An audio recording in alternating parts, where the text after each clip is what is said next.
Good morning, everyone. I'd like to call this meeting to order. Thank you for being with us today.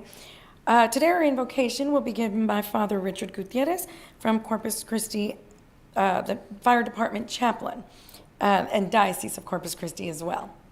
Father?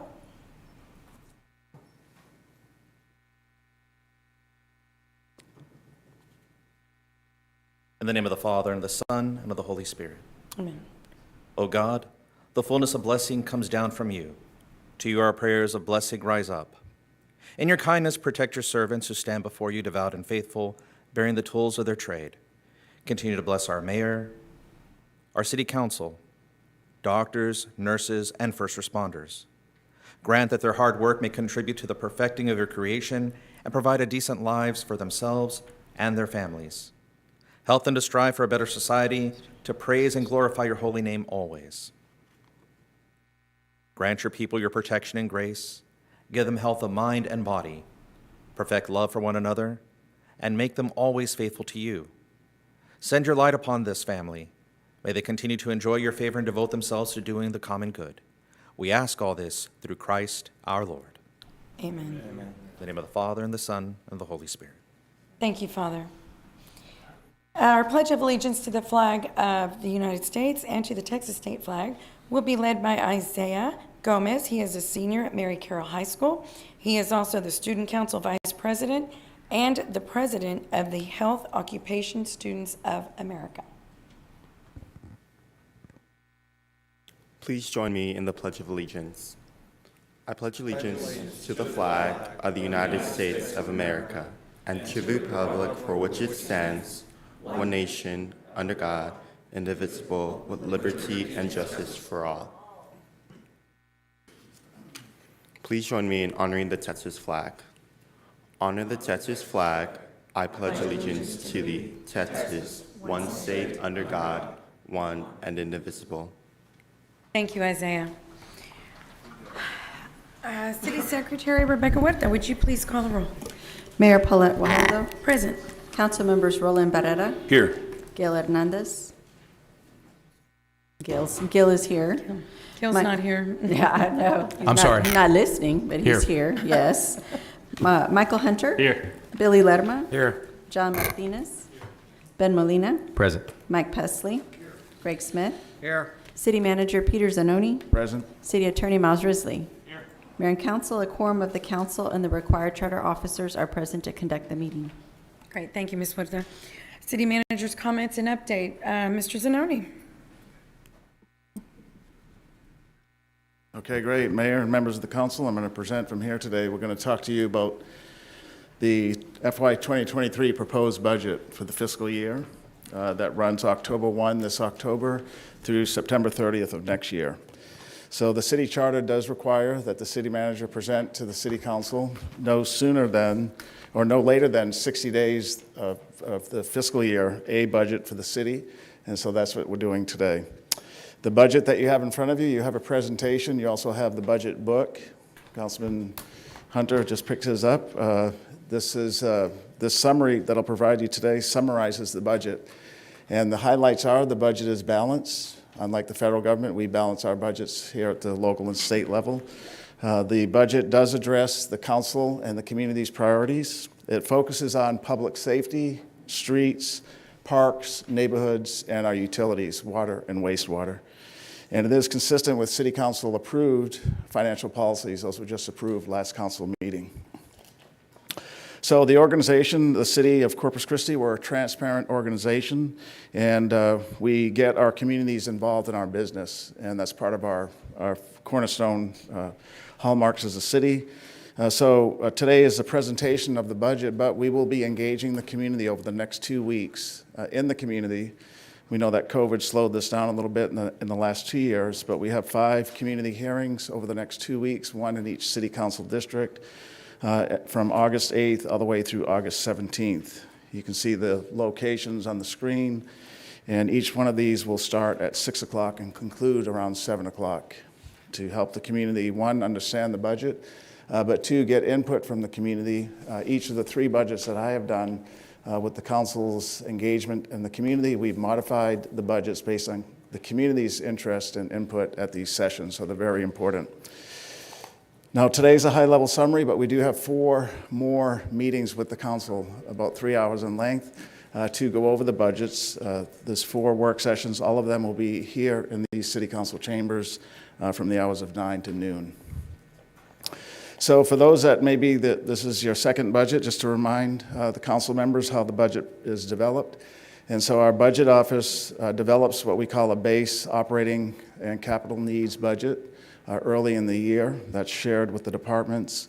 Once that is set, I meet with all the departments, all 28 of them, to review their business plan, what they need, what they want, what they think they might need. And then we reconcile based on revenues, how we can continue the base services, but also improve service delivery based on the community's needs, our available resources, and the council's input. And so I meet with every department head and their team. And I do want to recognize as well Police Union President Scott Leeton and Fire Union President Johnny Stobbs for being part of that process as well. So something new we did this year, given the state of the economy, is before we did much in the terms of budget development, we had 2 of our financial advisors, Meter Patterson Group and Estrada Hinojosa, give us an overview for the economy here in Corpus Christi in Texas. We wanted to get that to see where our revenue assumptions sound, and should we invest more in the community or should we hold back? But what both financial advisors told us is that Corpus Christi can expect moderate growth over the next 12 months. So that was good news for us. They said that the manufacturing activity that we have here and that we have greater presence of will increase, but demand will slow a little bit. They said gas and oil expansion outlook will improve slightly. They said our travel sector is still enjoying that pent-up demand from the COVID epidemic or pandemic, and that service sector employment and capital expenditure index remains positive. So they gave us a good outlook for the city of Corpus Christi. We know that in downturns in the economy before, because of our diverse economy, we've weathered those pretty well, and their projection is that we'll do the same with this one. So with that, we developed the budget, and this is a high-level summary slide. This is a record-setting budget for the city. $1.4 billion is the budget as proposed today.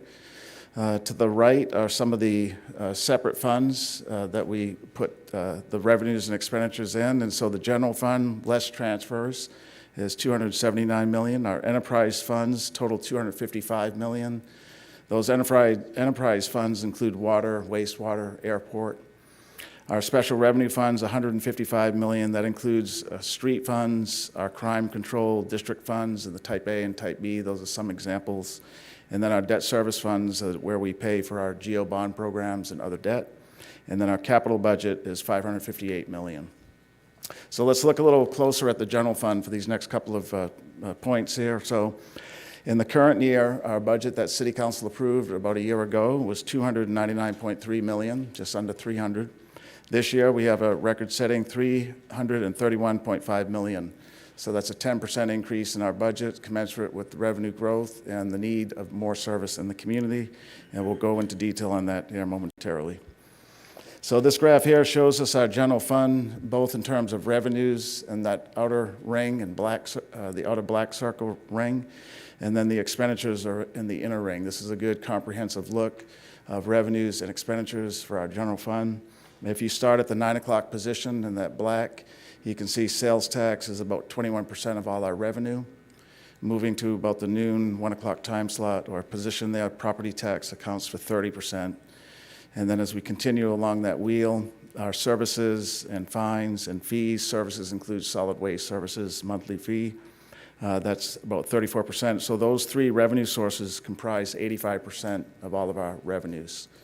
And then the inner circle, you can see with each slice the expenditure, and so how much we allocate to each of the areas. And we see that police and fire is our biggest investment annually. Public safety totals 46%, combined police and fire. You can see solid waste, streets, parks also take a significant part of the budget. Let's look a little bit at here at the revenues in the general fund. And so we want to compare the growth in revenues to this year's budget, 2022, to what we're projecting for 2023. And what we see is property tax, we're expecting to, in the revenue side, have 6.4% growth, or $6 million. And sales tax, about 9% growth, budget over budget, or about $5.8 million. And then all other revenue growth is about $11 million. So in total, those recurring revenues, what we deem as recurring, we expect to achieve $22 million more in revenue recurring in this upcoming budget. In the budget that I'm going to present to you this morning, we're also using one-time resources, over $22 million, that we have achieved through better ending balances in 2021 and better ending balances in 2022. So for a 2-year rollover, we consider these one-time revenues. We don't associate recurring expenditures with them because they're one-time in nature, and we don't want to hire somebody only to find out we can't afford to pay them in year 2. So the budget has a combination of recurring revenue, about $22 million, increase over the current year, and then one-time revenues, similarly, about $22 million. We know there's been a lot of interest in property values, and here's a chart that helps explain it as best we can today. The truth in taxation calculations are still being finalized by the appraisal district and the tax assessor collector. We just got our certified roll over the weekend, and there's a complicated state formula that has to be used to determine are we collecting more property tax revenue on the base values compared to the prior year. The state law now says you can't collect 3.5% more. You can only collect 3.5% year over year based on the base values. Based on our using last year's model, looking as best we can, we've met with Chief Appraiser Ronnie Canales. I personally met with him recently, and the team did. It looks like we may be within that 3.5%, but we won't know for certain until the tax appraiser runs all the numbers with us through their models. So today we're saying we think we're in good standing, but as we progress with time and run those models, we'll update the council along the way. You can see also on that chart, Camille, is so in 2023, if you look to the far right, 13% growth, which is tremendous for our community. That's real value added on our appraisal rolls, our certified value roll. Of that growth, 1.83 is from new development, new construction, and then 11% or so is from reappraisals. So we're thinking that we can keep the tax rate the same at 64.6 cents per $100 evaluation. So in our revenue mix also, and I just want to point out before we get into the delivery plan, the expenditures, is that our financial reserves remain strong. This city council has a financial goal of 20% of all our expenditures we hold in reserves. So 20% would equal $61 million. Today, though, even with some of these service improvements, we will have 25% in financial reserves, or just under $77 million. And I do want to point out that recently, when we issued our new GO bonds for the bond program, our 3 financial advisors still put us in a very high-quality bond rating of AA's and a AA2. And what that means is that when we borrow money to do big street projects and capital investment, we get a much better interest rate than if we had a lesser quality. And then just one final update before we get into the expenditures is our stimulus award that we received back in June of 2021. We're making good on putting that into production. The City Council approved 5 infrastructure categories of where we would invest that $67 million. The first tranche of money, about $31 million, was received in June of 2021. And we're 86% of that money is either spent or committed, and the rest will be committed by the end of this fiscal year. So that money was invested in water lines and wastewater infrastructure, stormwater, North Beach, and Fire Station number 3 replacement. Okay, so now we're going to get into the fun stuff. So I'm going to go through each of the service areas and talk about changes that are being recommended in this budget. And let's begin with police. So Mayor Guajardo recently challenged me as we developed this budget to see how could we add 25 additional police officer positions. We know the plan was to add between 5 and 10, but with that challenge, we're meeting that challenge today and presenting it to you, the full City Council. This budget includes 25 more police officer positions.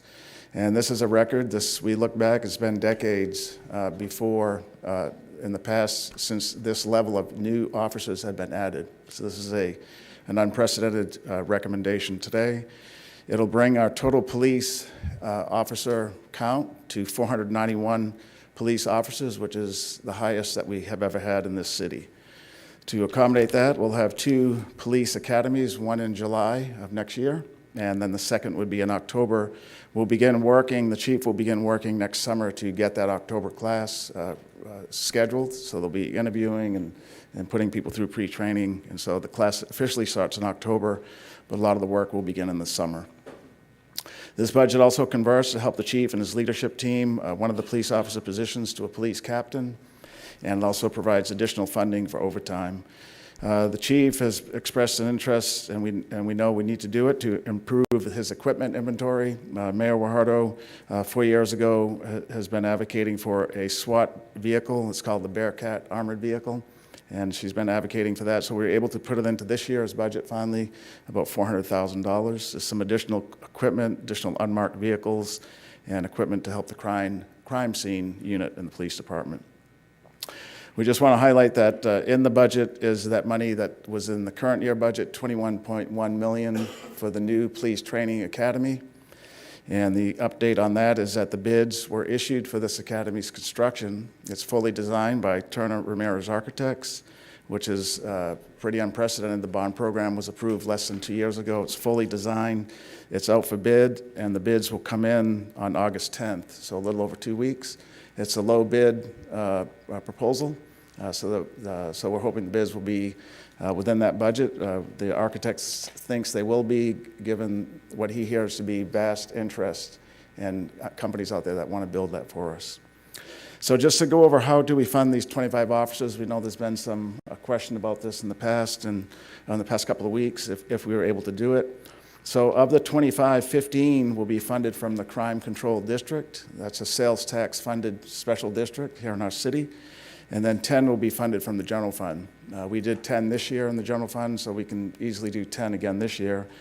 The way we're going to fund the 15 in the crime control is through the fund balance initially. So there's $5.2 million sitting in fund balance in the crime control fund, and that would be spent down over a 3-year period to help fund these officers, the additional 15.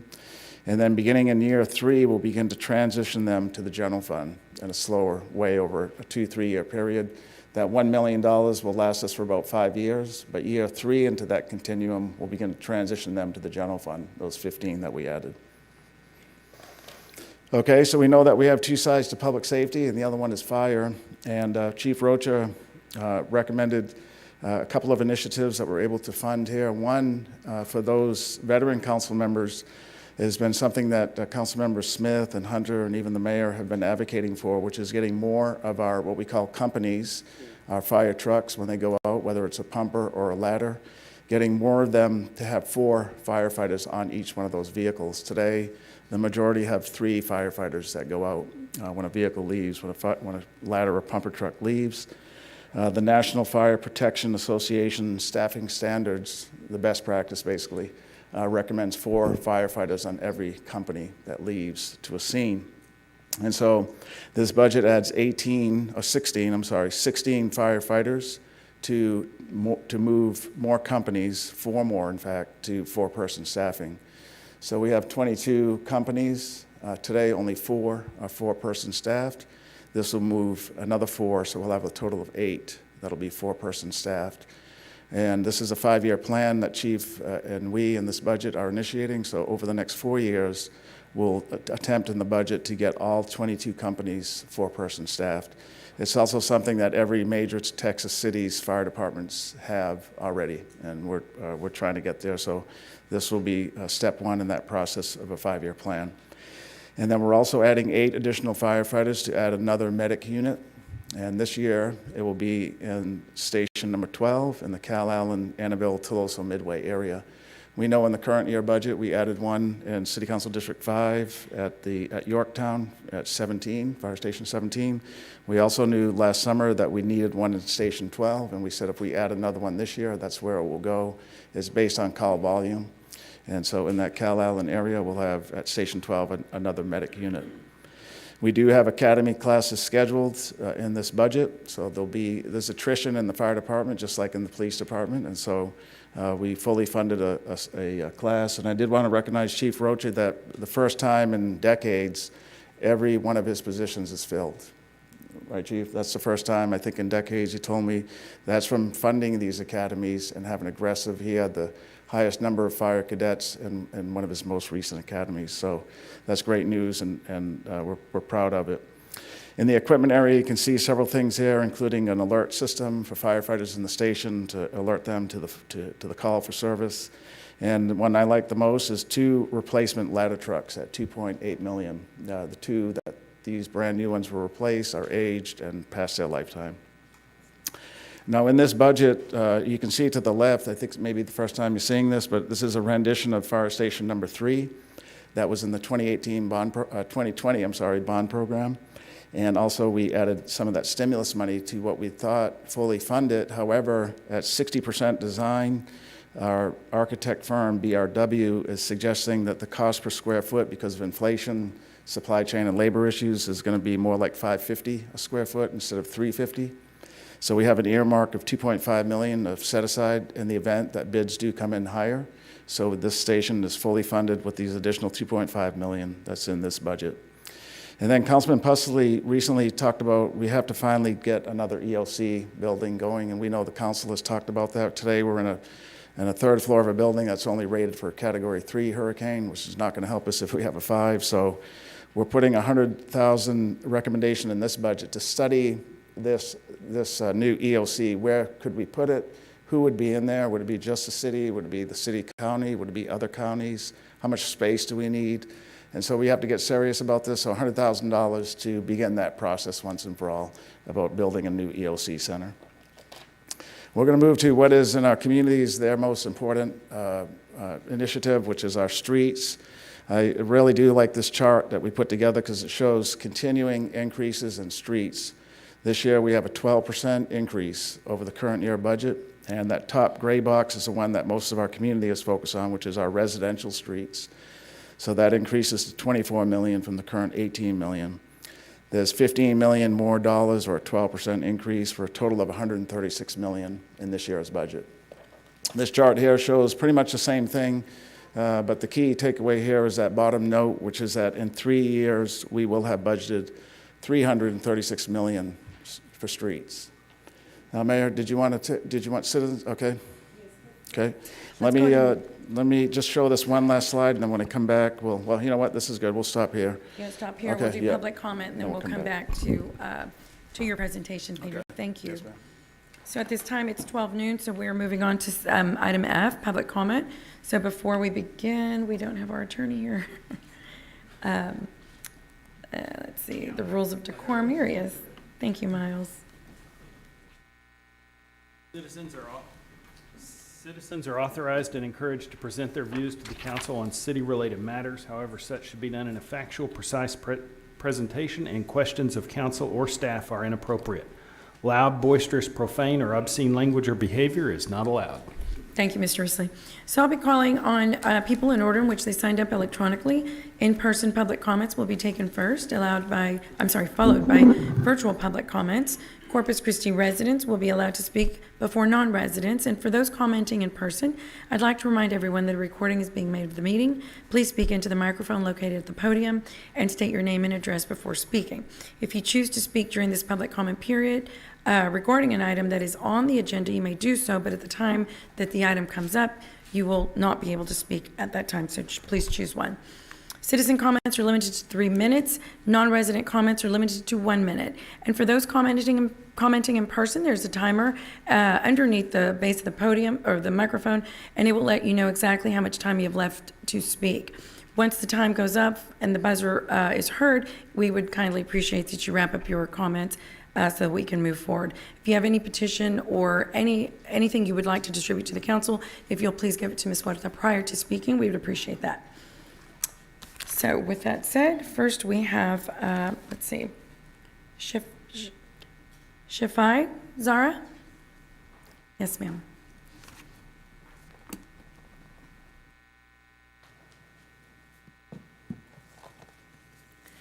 Good afternoon. I'm Zara Shafi, owner of Daniel Homes, and my husband is also, but he's not in the town. Shafai, I'm sorry, can you give us your address, your Yes. name and address first? Yes, Zara Shafi. I'm talking about address 14825 Coronado Drive. According to I sent the handwriting that I gave to the lady in front desk about our case, and they told me not gonna be any chance to speak last week while I didn't sign in and I can't leave. But I heard you call me and I was not present. And I have complained about Mr. Andrew Demas about incorrect service and wrong information that provided to us. According to the behavior that he had with us during our successive meetings, he in purpose, I don't know the exact reason, the exact reason, but from beginning we felt he's not providing the correct information and waste our time for almost 9 months and pay for interests and and for redesign, he just play out with our spirit. You can check everything to find out the truth of the story. I have complaint from Mr. Andrew Demas, and the mission of the municipal employers is provide the correct information to customers. Thank you. Thank you very much. Thank you. Yeah, thank you. Okay, next we have Sylvia Campos.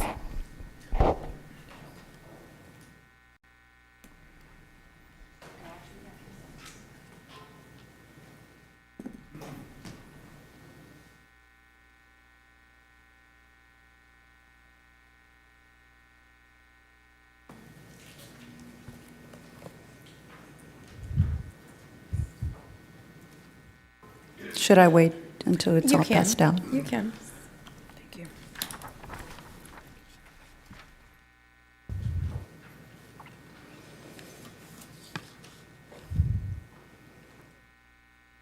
Okay.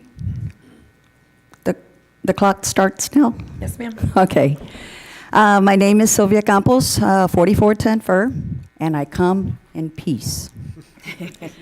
I am a member of the League of Women Voters and a member of For the Greater Good. I do not speak for the League, and I do not speak for the greater good. I am sharing the League's position statement regarding our national resources, which is the Bayfront development as well, which we consider as one of our most unique assets. Hear, hear. I'm here to thank you for recognizing this and your background and findings that our Bayfront is a unique asset that we must protect. Then why is it that when citizens point this out to protect our Bayfront and comply with state and federal authorities to turn around and then dismiss our arguments for the city's proposed 2 desalination plants, it just doesn't make sense. So I just wanted to point that out. You've got the League's position. I also wanted to thank you for considering alternative water sources, for our drought crisis. I just hope it's not too late, especially when heavy industry is using about 80% of our water. My suggestion would be to meet with the plant managers immediately and have them curtail their water usage. You're about to approve $400,000 to J.M. Davidson for Bay water quality improvements. That's item 13. Yay, yay. Yes. Thank you so much. Now, I only have a minute and 24 seconds. So, the background findings. The Corpus Christi Bay, this is based on your information, is a popular year-round tourist attraction. Visitors enjoy many features located along the bay, such as the seawall, Shoreline Boulevard, Water's Edge, the marina, McGee Beach. The Corpus Christi Bay has developed into a major recreational area, and it is imperative that it maintain its aesthetics and welcoming natural environment. The city's stormwater is discharged in the Corpus Christi Bay through a series of outfalls located in the area stretching from the Convention Center to Christus Pond shoreline along Shoreline, Ocean Drive, and half a mile long.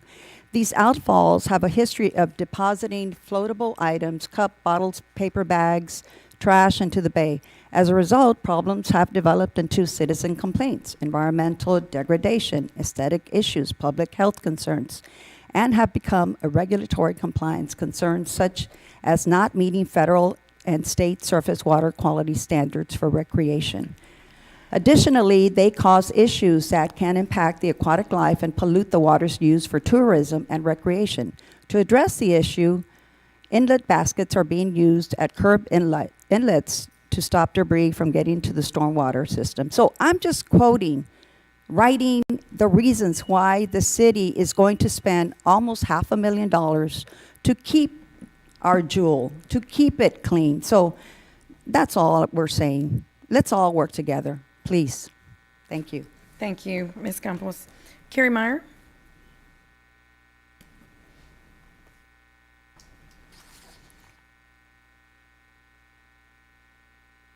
Good afternoon, City Council. Carrie Meyer, 4401 Gulf Breeze Boulevard. I'm here as a resident of North Beach, a homeowner, and a member of North Beach Community Association. As a follow-up to last week's discussion on the bond projects for North Beach, NBA's president recently informed our board that Councilman Billy Lerma is organizing a meeting for our board with him early next month, and that possibly the city manager may join us. So we are hoping to have our questions answered and our concerns addressed through that meeting. So thank you, Councilman. We have met with many of you over the years and invite you to continue to engage with our longstanding nonprofit organization of North Beach residents, properties, and stakeholders.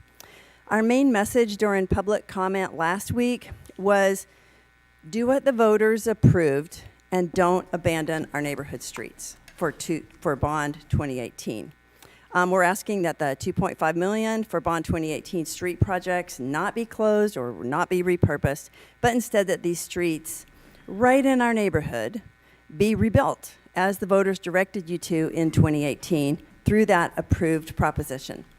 Our second issue is the Bond 2022 projects for North Beach, which is $100,000 for an eco park preliminary design and $1.6 million to rebuild 3 blocks of Surfside Boulevard down near the Lexington and the aquarium. On the eco park part of it, Councilman Mike Pusley has been a champion of the eco park for over 10 years when he was our county commissioner. Thank you, Mike Pusley. He continues to support the concept. And so the $100,000 that is put on the bond, though, it says the wording says preliminary design. And really what we need is the engineering and moving towards construction, because that would be more appropriate because the city already has 3 shovel-ready projects that were professionally done and community vetted. I was on the steering committee. Those were designs done through a National Park Service grant that the city's planning department got in 2019. So we encourage you to increase the dollar amount that project is being given on the bond and move towards engineered plans that will bring us closer to the construction phase for that project that is right at the heart of our neighborhood and also right where the Harbor Bridge traffic will be coming to see. Thank you for your service to our city and to our community, and I'll see you next week. Thank you, Ms. Meyer. Isabel Araiza. Hey, Isabel Araiza, I'm at 326 Ponish. Well, before I begin, I just want to say that I think it's so disrespectful to have an update before public comments. We started at 12:04 today, but last week when I was watching comments, public comments didn't start till like 12:17. The city manager gets paid $330,000 a year. He can present at a time that's after public comments because we have to take time out of our day to plan to be here and be ready so that you guys can hear us. So 1. 2, I want to talk about how I thought city council was so backward and so unethical, just given what I've been seeing. I watched the drought and water management presentation from last week, and there are so many things that I see as problematic. I also wanted to mention to our community that there was a talk that we were going to be in stage 2 probably early, and I wanted y'all to know that at stage 2, if we go over our 3,000 gallon allotment per month, there will be a drought surcharge on us. And I wanted to point out the hypocrisy of this because the heavy industry water users who use at a minimum, 100,000 gallons of water a day, when they pay that voluntary 25 cents per 1,000 gallons, they get an exemption for stages 1, 2, and 3 of droughts. So this idea of conservation being important is a hypocrisy when you're going to charge us $500 for exceeding our 3,000 gallon limit per month, which, by the way, in the last monthly cycle was 94 gallons, less than 94 gallons a day. And you're going to potentially fine people, and you're asking people to tell on each other if they go over that allotment, but you can let the smallest heavy industry, high volume water users use 3.2 million gallons a day, a month, a billing cycle, and not have a curtailment until they get to we get to stage 4.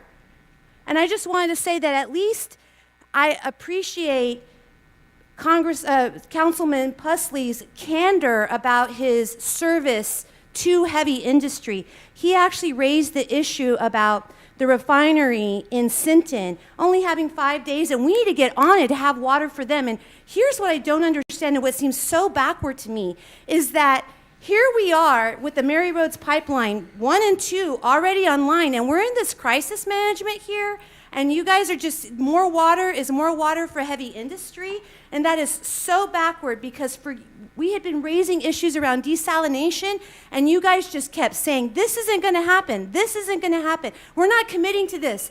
But then I find out at the last water presentation that you have a whole coalition to present and to take people to the state legislature, and you've got attorneys on it, and you're meeting with heavy water users, for hours on end, and you're going to give money from Valero for the fine when they poisoned our water. Ms. Adisa. And that is unethical and backward, because you've been checking things off. Thank you, Ms. Adisa. Checking things off and saying you weren't going to do it, and look Okay. at what you've been Ms. doing behind Adisa. closed doors. Ms. I see Adisa. what you do in executive council. Thank you. So disrespect Thank is you. also in behavior. Next would be Ron Graben.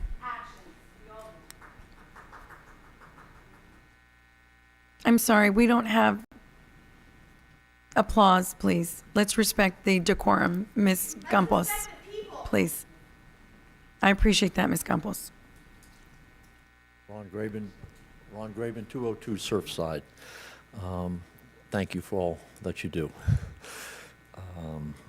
Thank you, Mr. Zanoni, for your work, too. He's been included us at a little transition time when he first came. We all weathered the storm, and we're doing well on North Beach. I think we're doing very well. After 8 years of planning, I've moved forward with my project. A lot has to do with Mr. Zanoni and the decisions of this council, so I thank you for that.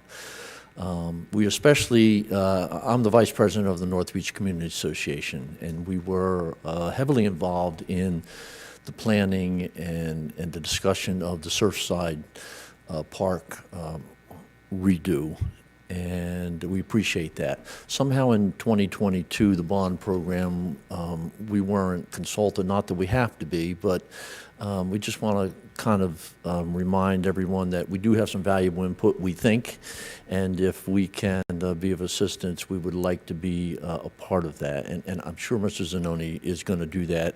It's just when the 2022 came out, we were sort of blindsided on it because we were not a part of that, even though stakeholders were involved. So if you would be able to include the North Beach Community Association in some of those discussions, we would appreciate that, and I thank you for your time. Thank you. Thank you, Mr. Graben. Okay, so now, Ms. Huerta, we have online? Oh, I'm sorry. We have Mayor Jomcombe. Good Lord. So sorry, and it's an honor to have you back.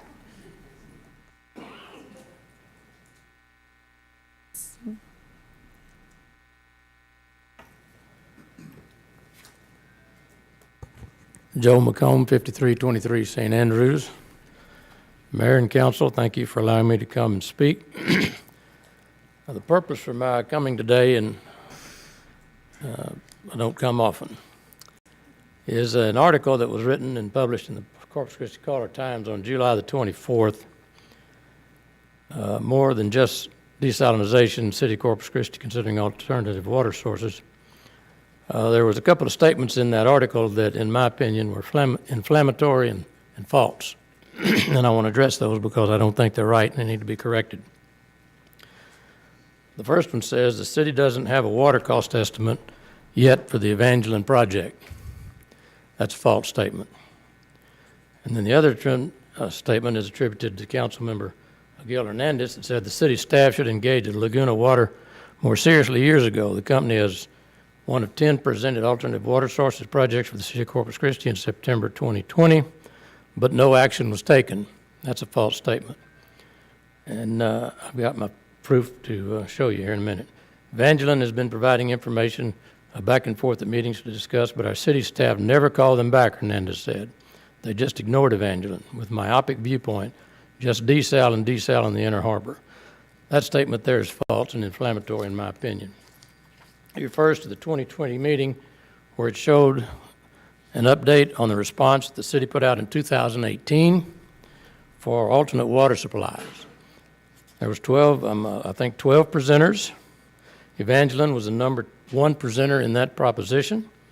And as a result of that, they provided, in this supplement, they provided their rates back in 2018 and again in 2019. And then 20, this was presented to you in 2020. And I'm sure you have all the documentation that has been presented. Now, some of you newer members may not have it, but the older members do. And if you don't, I'm going to leave a copy for Ms. Huerta to make for everybody so you'll have it again. Here's the minutes of that meeting, just to refresh Mr. Hernandez's mind. They go through the minutes, and finally at the bottom of the meeting, at the end of the meeting, it says, Council Member Hernandez made a motion to direct the city staff to issue an RFP for companies outside the design, build, operate model and their alternate water supplies, specifically for groundwater P3 and wastewater reuse, seconded by Council Member Garza. The end of the minutes say the motion failed in the following vote: 3 ayes and 6 nays. The reason you did that is because this council and previous councils for years in the past have studied this issue. We've been studying desal since 1983 or 84, and that's 39 years ago. And my time is up.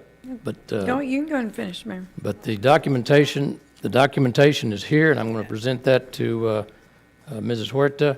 The rates have been here, and it's time that we stop. Each council has member has a right to vote, yes or no, however they want to. But once a vote's taken, you move on. You don't make false statements and try to continue to pursue the issue that you wanted if you got outvoted. But I do appreciate the council's steadfastness on continuing to move forward on the desal. All issues have been considered. All other options are still on the table. They've never been taken off of the table. But the desal, based on the time the study was done, felt like that this was the most efficient and cost efficient. We're not in it for profit, and everybody else is. And so that makes it a little difference when you're figuring the calculations. And I'd recommend that I provided you with this earlier. Since we're in stage 2 of the water rationing, you might want to go back and read these articles about 83 to 85 about what we did during the drought. Back then we got down to water rationing. It's no fun, and I hope you don't have to get there. Pray, buy an umbrella and carry an umbrella with you. Pray like you mean it and you believe it, and hope you have to use those umbrellas soon. Thank you very much. Thank you. Thank you, Mayor. I'd like to remind everyone, every single week that we are here, I read from a script that says, we kindly ask everyone to wrap up your comments. So for anyone making gestures in the audience who think I'm giving anyone favorable time, I am not. I don't hardly ever cut anyone off. I ask people to, if they're going on and on, I ask people to kindly wrap up. So no one gets preferential treatment. So I just want to remind the audience of that.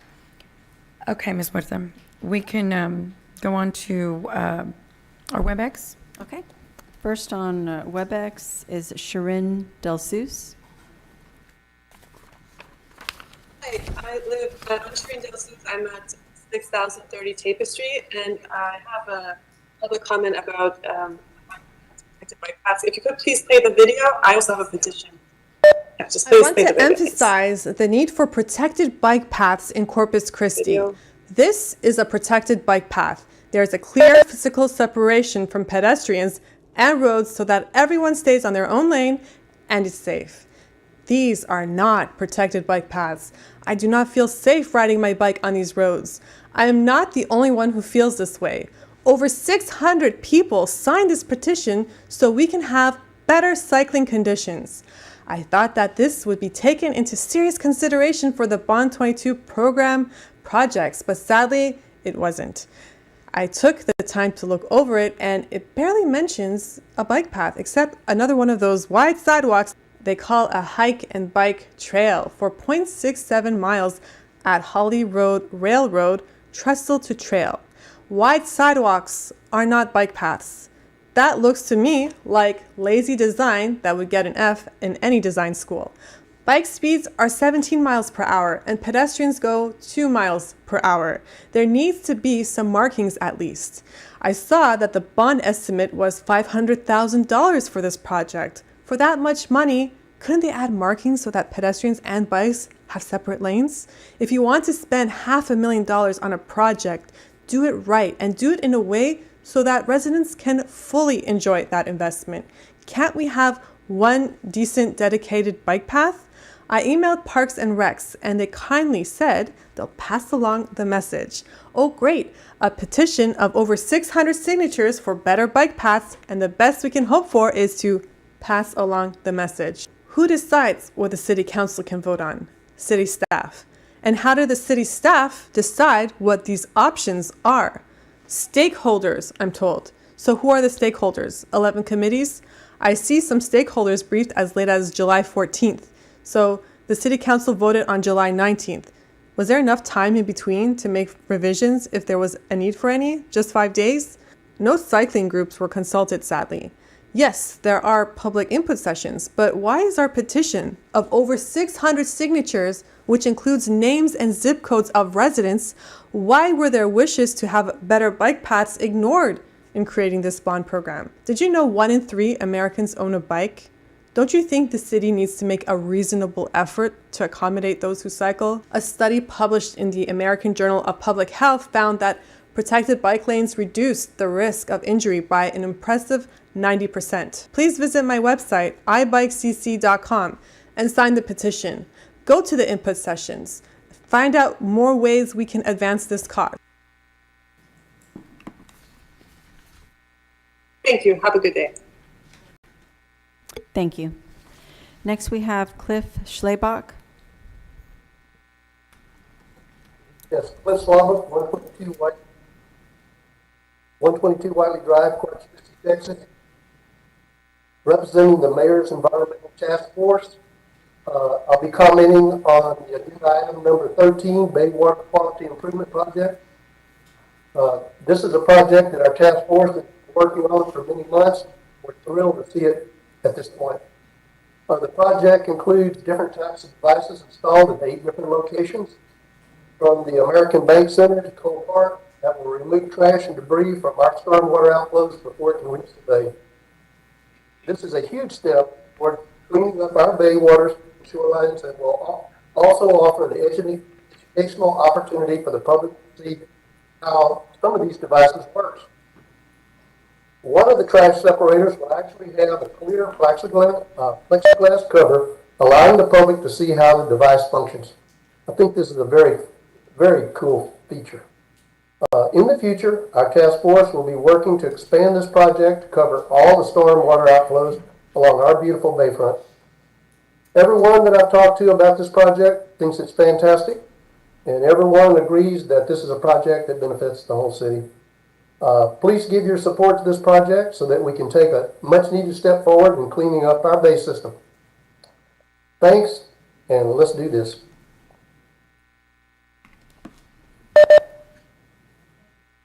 Thank you, Mr. Schlebach. Next, we have Melissa Zamora. Hear me? Okay, Ms. Zamora, please go ahead with your comment. Hello, can you hear me? Yes, ma'am. Yes, we can. Hello, my name is Melissa Zamora. I live at 3917 Bronner Parkway in Corpus Christi, Texas.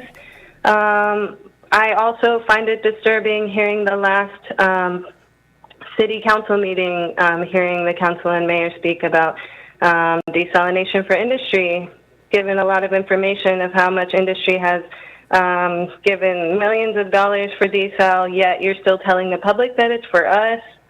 And now learning that industry is using 55% of all total treated water, but they're not being curtailed yet.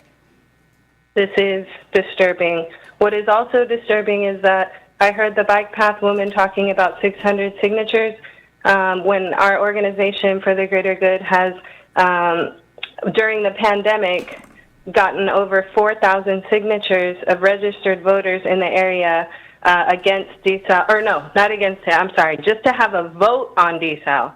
So if you're saying that you care about the community and that you care about the people, why don't you let us vote on this very important matter that will affect us all? Please consider that. Something else disturbing that I heard Mike Pusley mention about his 40-plus years of experience in the oil and gas industry makes me think this is a conflict of interest. I don't know. It just seems like over and over again, y'all care more about corporations and industry's water needs versus the people, and talking about, oh, they can only go 5 days in operation. How long can people go without water? That's very concerning. I heard a lot about trying to get consensus among the council members when we should be trying to get consensus of the people and the concerned citizens around this area. I also went to that Eco Expert desal presentation that they had at the Oso Bay Wetlands Preserve last week, which I didn't learn anything new. They showed us some very amateur animations on depicting how desal is going to be versus showing actual data that they were pointing to the website on, but they need to present that information in these presentations, and having seasoned employees give that information versus throwing some new employee out there. I felt really bad for her because a lot of the people in the audience there seemed to know more about desalination than she. So in closing, we're still waiting to see a climate action plan. Climate change is something that NOAA has addressed, and the U.S. Army Corps of Engineers has also mentioned. Why is our city not taking it more seriously and not investing all of our eggs in one basket as far as only going into industry expansion and not creating more green jobs, more jobs for people that are not related to oil and gas? That is something that is going to be out of the economy soon, and we need to learn on what are the just transitions that we can provide those workers to not leave them high and dry, because we also care about the workers. Thank you, Ms. Zamora. So, appreciate it.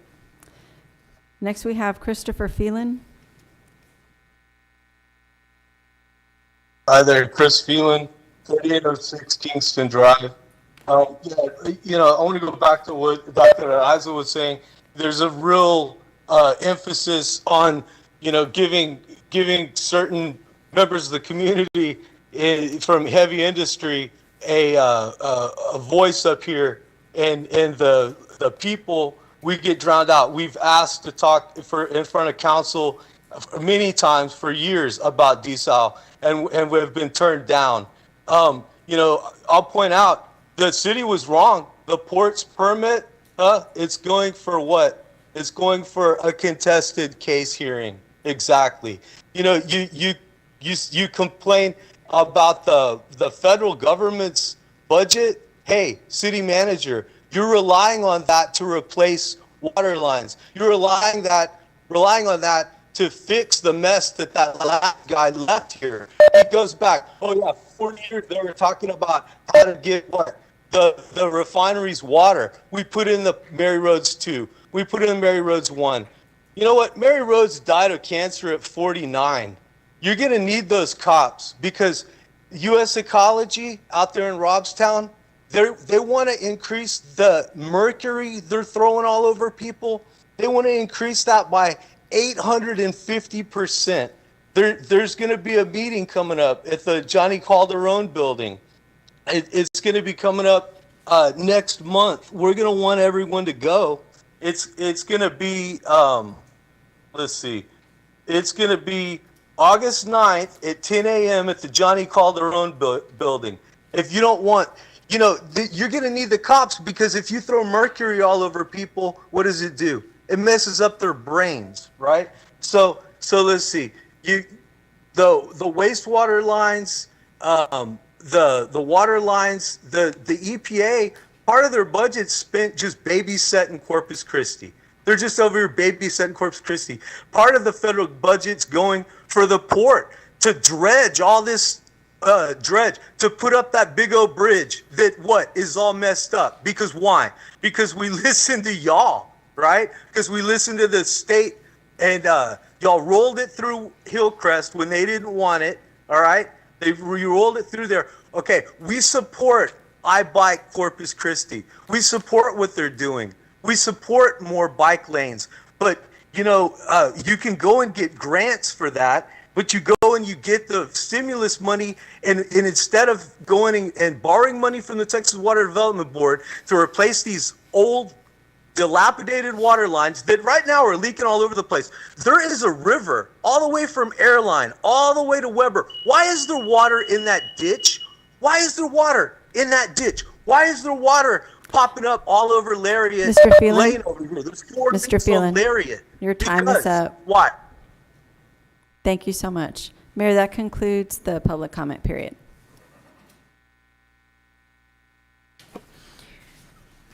Thank you, Ms. Watson. Okay, so now, yes, Mr. Zanoni, we'll go back to the presentation on the Okay, budget. great.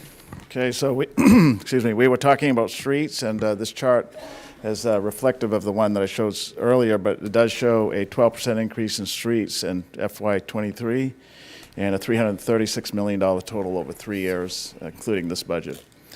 So this chart here will be further explained when we have one of our work sessions, but I put it up just to demonstrate that we have a pretty complex funding mechanism to do our streets. Over time, the council and council policies have dedicated and pledged certain revenues to make sure our streets are done. And so on the far left circles, you can see in the gold, the industrial district, and then again on the far right, there's another gold. So 10% of our industrial district revenue, the payment in lieu of taxes go to streets. That's a council policy. We have the street maintenance fee that was approved by council some time ago that generates about $12 million that goes to streets. We have our 2+2 property tax increase that the voters approved that leverages about $9 million. So in total, there are over 10 different funding sources that we have dedicated to streets in our community. In our streets area, this budget includes some additional improvements, most notably in our right-of-way area. And so this is an area where we want to protect the street. We don't want a utility coming in and cutting the street and doing substandard repair work. Today, for the entire network of streets we have one person to manage that whole thing. And so this budget recommends 4 additional positions and incremental fee adjustments as well to pay for them. We really need to be like other big Texas cities and have a robust right-of-way management program. This budget begins that. There's also a cost-saving measure to bring in-house a engineering crew. Today we use outside consultants to survey and engineer things like curbs and sidewalks when we do them in-house. By bringing that function in-house with a team of 4, we're able to not only do the work, but save over $466,000 a year. So that's a real good initiative. We know that Vision Zero is important for the council, and it's been championed by Councilman Molina for many years. This budget has even more for Vision Zero than we've had in the past. With a leverage match from MPO, we're able to do 5 pedestrian mobility and safety projects. The city's contribution will be 2.7, MPO's contribution 3.5, for a total of 6.3 million for 5 very robust pedestrian safety projects across the city. There's a median treatment of $365,000, City Council District 3, to help the new Mary Carroll High School. We have a program to put all of our traffic signals on battery backup. And so today, if there's a power outage, they go out. This system would allow them to stay on battery backup. And then finally, we have a new high-intensity activated crosswalk, also known as HAWK, in City Council District 2. Councilman Molina and I have been working on this mid-block crossing where there's a new Walmart heavily frequented, but a little bit of a precarious transport across the street for pedestrians. So we're going to put the best system in, which is the HAWK system, with this budget. Now, this chart here I really like, and I think Councilman Hernandez and others will as well. We know that we just improved Ocean Drive from I-37 to Ennis-Jocelyn, and it looks great. The community tells us. We know it. What we want to do is keep it looking like that every year in the future. And so this is a 10-year plan to keep maintaining Ocean Drive so it looks pretty much, if not exactly how it looks today, and rides as smooth. And so over the 10-year plan, there's some minor treatment that is done, crack sealants, improvements to some of the flat work, as we call it. But by year 5, we're saying we probably are going to need a thin overlay, what we call an ultra-thin asphalt application. That's budgeted. These dollars are not available, but it's in our 10-year capital improvement plan. And so we're saying, except for year 1, we do have that budgeted. What we're saying is we need to take this seriously and make sure, as Councilman Smith has said, that we maintain what is known as the best roadway in Texas, right? And so we can see that by year 10, our engineers are telling us we're probably going to need some type of a mill and overlay. It may not be as deep as what we did this last time, but in year 10, we would mill and overlay the entire stretch again of $20 million. One other thing we put in here is a 10-year plan of $100,000 a year for 10 years, or $1 million, to begin to take those medians that are there from Louisiana all the way to Ennis-Jocelyn a little more seriously. There's a total of 94 medians, and it's a hodgepodge of landscaping and other stuff. And so we have $100,000 in this budget, and we're recommending $100,000 for 9 more years, $100,000. So that over the 10 years, those medians will be redone, reimagined, starting with this year with a master plan to see how we can treat each one of them. We're not talking about extensive landscaping, just something to make them look better than what they look today. They really add to the overall view when you drive down, and they should look better. We also have a $1.2 million allocation for a traffic intersection and traffic signal at Ocean Drive and Airline to complement that new apartment building that is nearing completion, the Alexa. What we have there is very outdated and it doesn't complement the area well. We know that downtown is important to us. And recently, the Downtown Management District has been working on reimagining Water Street to make it less of a wide corridor, more of a pedestrian mall. And so in this budget, to help in that effort, we have $8 million in water and wastewater improvements for that stretch of roadway, $6.4 million for water pipe replacement, and $1.6 million for wastewater improvements. That's below surface, they're very aged and dated. And then we think that the TERS 3 would be a good place to consider some funding for things like resurfacing, landscaping, and amenities. And that $6.4 million for the water project, there is some money already for street work, and so there'll be water in some streets as well. Now, we know recently City Council approved and was very excited to do a Light Up CC program. We're still using those yellow, orange, what we call high-pressure sodium bulbs, which gives you the view that you see on the left of that graphic, which is somewhat dated and not too efficient because you really still can't see too well at night, and our longer nights are coming here soon. And so in this budget, we had $300,000 to begin what is a 2 or 3 year initiative. Within this budget, we're fully funding the entire project now. So we add $2.1 million in this budget to fully cover the cost of replacing all 15,000 light bulbs to these high-efficient LED lights that last longer. And for us, as taxpayers, they're cheaper to operate. We pay the utility bill for all of our street lights in our neighborhoods, and when everything is said and done, we'll save about $675,000 a year in that utility bill because the LED light bulbs are much cheaper to run. Now, this is something very important to our city. We know that a lot of people, including us, travel in and out of our city, and yet we're probably one of the only big cities in Texas that does not have monument signage that says, "You're in Corpus Christi." And we're going to change that with this budget. We've tried with the Type A, Type B boards with no success. So in this budget, I'm recommending $2.3 million for 2 gateway signage treatments as you come into the city. That's both at 37 coming south, and then when you enter North Beach at 181, we'll have a monument sign there. Something similar to the one we see here. This is one version of a rendition recently submitted to us. And then also at Labonte Park, where we're putting tremendous investment at Councilman Lerma and Pusley's urging, we'll have a similar sign that complements the city gateway sign that says Labonte Park. So $2.3 million for those gateway signage treatments. Now, this slide has a lot of detail. It's a mix of street still and economic development, and so let me go through it. So we know that in City Council District 5, I do especially, Councilman Hernandez has driven me through an industrial park that is in District 5. It's the only one there, and it was a former military installation. On the top picture, you can see it's just to the side of our Bill Witt Park, and you can access it off Yorktown. When the military kind of sold this off, I think in the 50s or 60s, the city acquired some of the streets, and then private landowners acquired some of them as well. We know they're probably one of, if not the worst streets in the city, and there's some great economic development activity happening there. There's some boat shops, there's pretty high-end businesses, and so this budget pledges the Type B sales tax money that's available for streets, $4.3 million, to rehab Doberman, Pyrenees, and Bay Drive.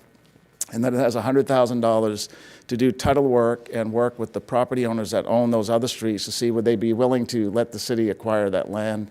And then in the future, we can rehab those streets as well. So this nice industrial park and one of our highest growth corridors in the city will have good infrastructure. Today, you don't really want to see it. Now, Councilman Lerma and I recently traveled his district. We spent the whole morning together, and what we recognized, and he knew it already, as well as Councilman Pusley, is that Leopard Street needs some attention. This is an old corridor in and out of the city before 37 existed. We looked particularly at Lantana to Toloso because the street is not in all that great shape. Councilman Lerma, to repave that entire section, which is about 5 miles, would be $100 million. So it's very pricey. So what we want to do in this budget is we've allocated $500,000 to do an engineering assessment and strategic plan for how do we tackle this? Do we have to replace all the utilities? Do we still need 2 lanes in each direction with a divided median, a landscape median? And so that'll help us begin to study this and put it on our books to address. We can't not address it. It's 5 miles of an important roadway. There's a lot of industrial support systems there, small businesses and neighborhoods. And so that $5 million will finally set a plan in motion to where we can finally address this through future bond programs, piece by piece. And then also we recognize that even on Leopard Street, there's still some great small businesses. Many cities have, and we have it in our downtown area, what we call a business facade match program. And so this budget includes $250,000 as a leverage match. So as a business wants to improve how their business looks in the front, we'll give them some dollars if they bring some to the table as well. So that'll help rejuvenate some of those businesses. And we know that our industrial development agreements that we have with many of our industrial partners here in the city expire in 2024. We have an internal city team that we already kind of know who is going to be on that team, but I want to bring some experts in from either Texas or across the country to help us to make sure we're getting the best value for us, the city, but we're also being fair to the industry. And so we have $200,000 to bring in consultants to help us when we renegotiate those contracts. We know that under the leadership of Robert Dodd, finally our Parks and Recreation Department, at least in the 3 years I've been here, is beginning to take shape. Robert Dodd and his team are focused on some of the key things in the parks. We know there's a wide array of things that we have to address, but we're focused on a few. So in this budget, more amenities for some of our park system, better park maintenance, and better beaches. That's the theme that Robert Dodd recommended. So in more amenities, we have $2 million to provide certain amenities in all of our parks in all 5 city council districts. A shade structure treatment for the Cole Park Plaza, which has turned out just to be too hot without any shade structure. There's some on the periphery, but not enough. A new dog park in Flower Bluff. We know Councilman Smith has been interested in that, as well as the mayor. And then funding for lighting at Swatner Park. That's one of our chain of parks along the Bayfront. Councilman Molina and I recently talked about it. The parking lot could use some additional lighting to make sure it's safe at all times, so $250 for that. In park maintenance, this is an important initiative the mayor has been talking about and many of the council members that frequent downtown. We want to put more attention on the Bayfront, the Bayfront parks, 5 dedicated staff persons, Councilman Lerma, especially focused on Selena, the Selena Mirador and Shrine, really. That'll improve cleanliness, improve customer service, and security in those areas. Funding for a separate contract to do our athletic fields mowing today, as Robert Dodd told me, they take crews off for mowing the parks and bring them to the ball fields. It's not a good mix because both sides aren't really getting good maintenance. And so this would add a dedicated crew just for our athletic fields, and we have a lot in our city. We have maintenance. One of the things we're doing in our budgets is when we build something, we put dollars in for maintenance. Councilman Hernandez has talked about this a lot. So 3 new things that are coming online that were included in this year's budget and in prior funding budgets is a West Schuth and a Sherwood and District 2 dog park. So $66,000 is included in this budget for better maintenance of those new facilities, so we can keep them looking good. The same thing in City Council District 4, the North Padre Island Beach Storage Facility. We want to make sure that looks nice at all times, so $100,000 to improve the maintenance there. On our beaches, we have positions to expand cleaning on the beaches, as well as more lifeguards on our Gulf beaches, as well as reaching out to those younger future employees of ours who would be lifeguards with a life skills course, or skills training course, I should say, on how to be a lifeguard, what does it mean to be a lifeguard, as well as an education campaign going into the schools and talking to children about safety on the beach. Now, we know that North Beach is one of our oldest beaches, and so we want to have a separate slide here. I'm not sure if Carrie, I think she's gone, but we have tremendous investment with Councilman Lerma's leadership in North Beach, and so this budget continues that by adding 4 lifeguards for the first time in decades back at North Beach in those summer months from Memorial to Labor Day.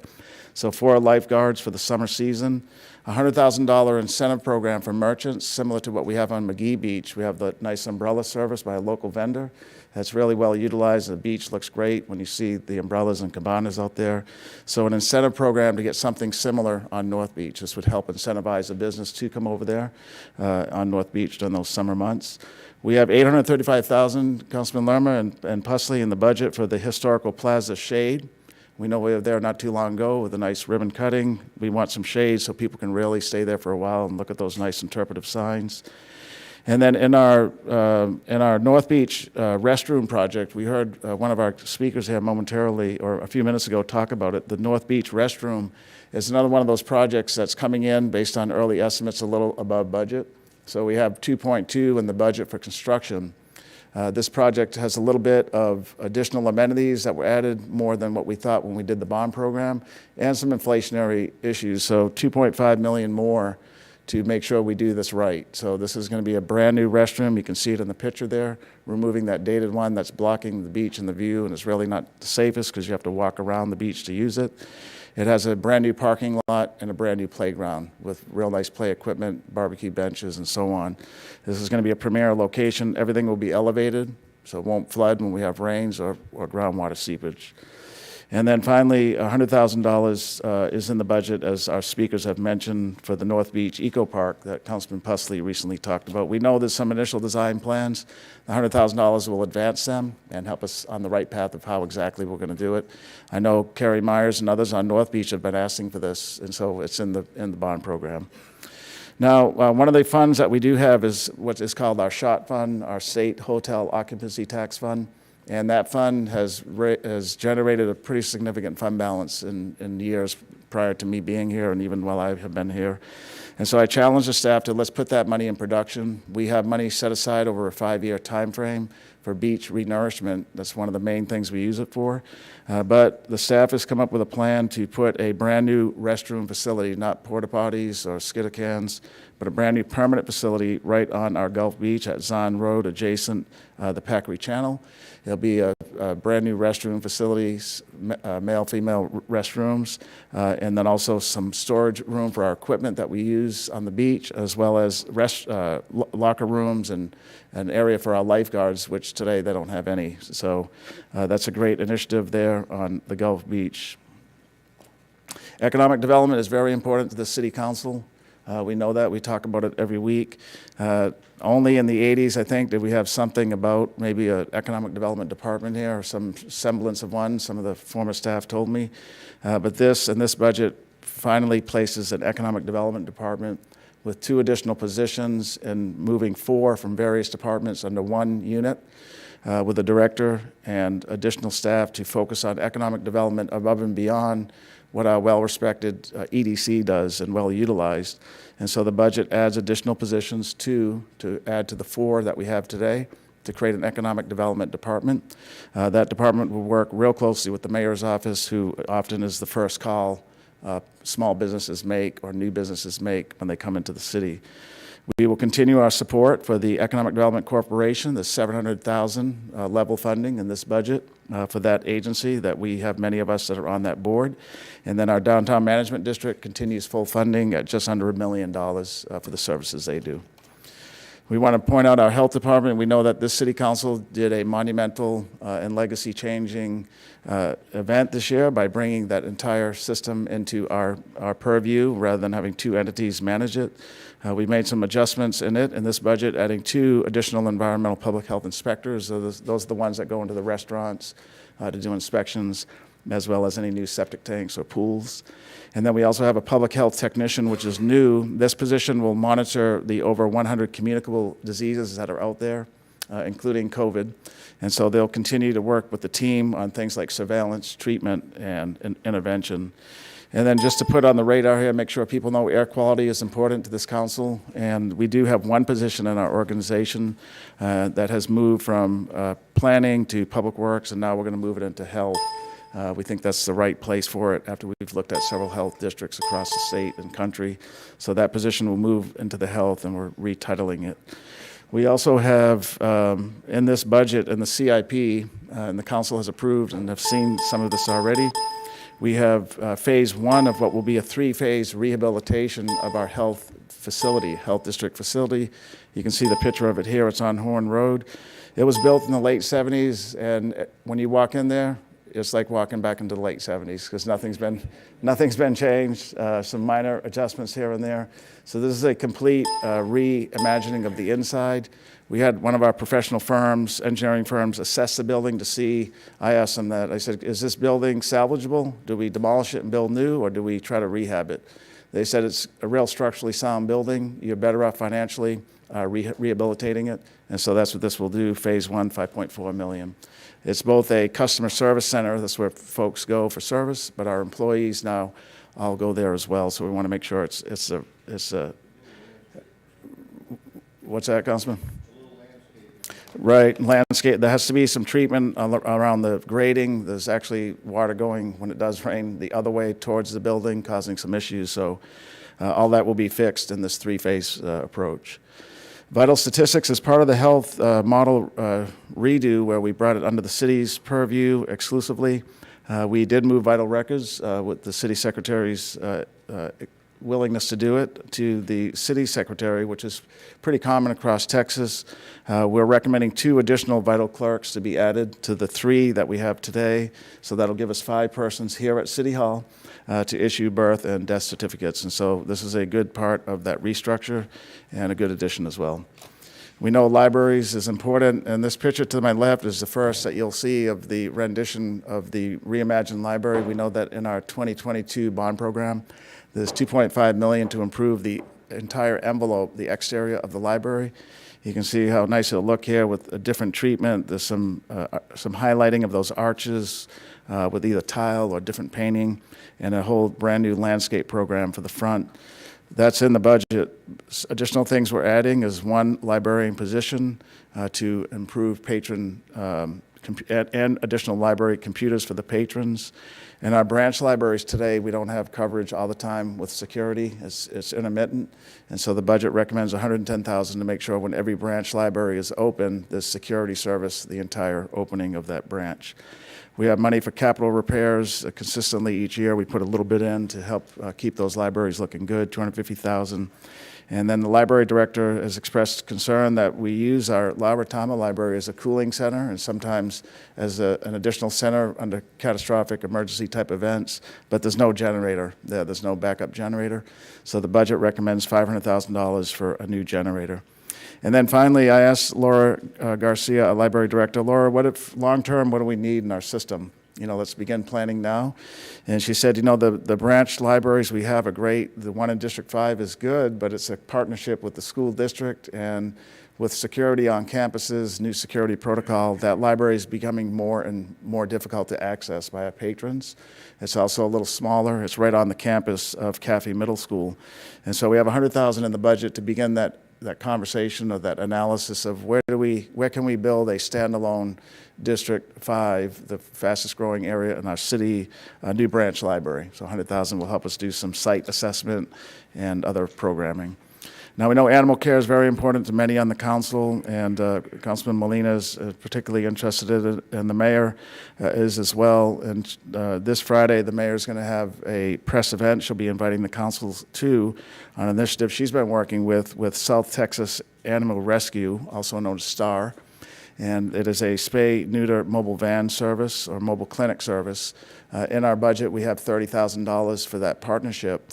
We're recommending in this budget $500,000 additional dollars to maybe expand that particular venue with STAR, or to see if there's another one that will work, because the goal in our animal care area is to reduce the pet population, the stray pet population, and we know that spay-neuter is step one in doing that. And so we have $500,000 recommended in this budget for additional spay-neuter services, more positions at the actual animal care facility, including more kennel attendants, as well as additional veterinarian assistants.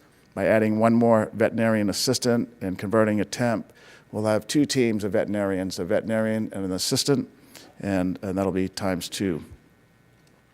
Municipal Court, we want to thank the new leadership, or we want to thank, I should say, the Honorable Presiding Judge Jackie Chopper for new leadership in Municipal Court. We still have some work to do there. In this budget, we're recommending a municipal courts review at $50,000, looking at the business processes more on the administrative side, not the judicial side, to see things like how do we communicate with the customers, the throughput time, our collection rates. So $50,000 to help that study.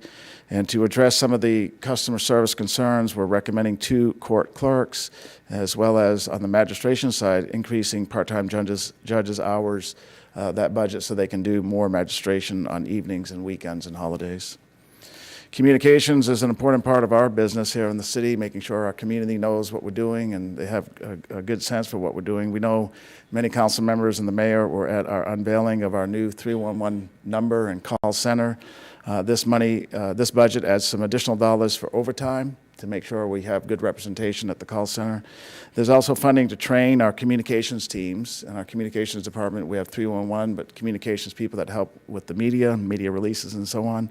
And they've said we want more dollars for training to make sure we're up to speed on how we do things and write and so on. And then some advertising dollars as well, so that we can get good awareness out in our community when we have a major event. Councilman Hernandez chairs our audit committee, and we've been working on that budget and making good on the promise that in the current year we added 1 position and an intern, and we said that in this year's budget we'd look at adding that second auditor position that was recommended by the auditor. And so this budget adds 1 staff auditor, bringing the total complement in that department to 6. That's $71,000 for this year. So that was a general fund. We're just going to go through some of these other funds real quick. Our HUT revenues, hotel occupancy tax, we're seeing good growth there. 6.7% is the projected growth in HUT revenues for 2023. Our visitors center, or our Visit Corpus Christi, $5.9 million is allocated in the budget for their service that they provide us. We have $3.3 million as the beginning of a big investment that we have to make at our convention center.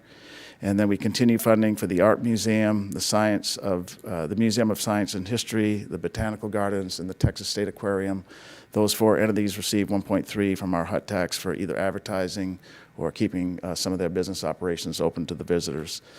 And we just want to highlight that another huge monumental change this council has done is brought in a new managing partner for our American Bank Center. And so OVG 360, our new managing partner, began on July 1. And we're already seeing some great improvements with venues there at the American Bank Center.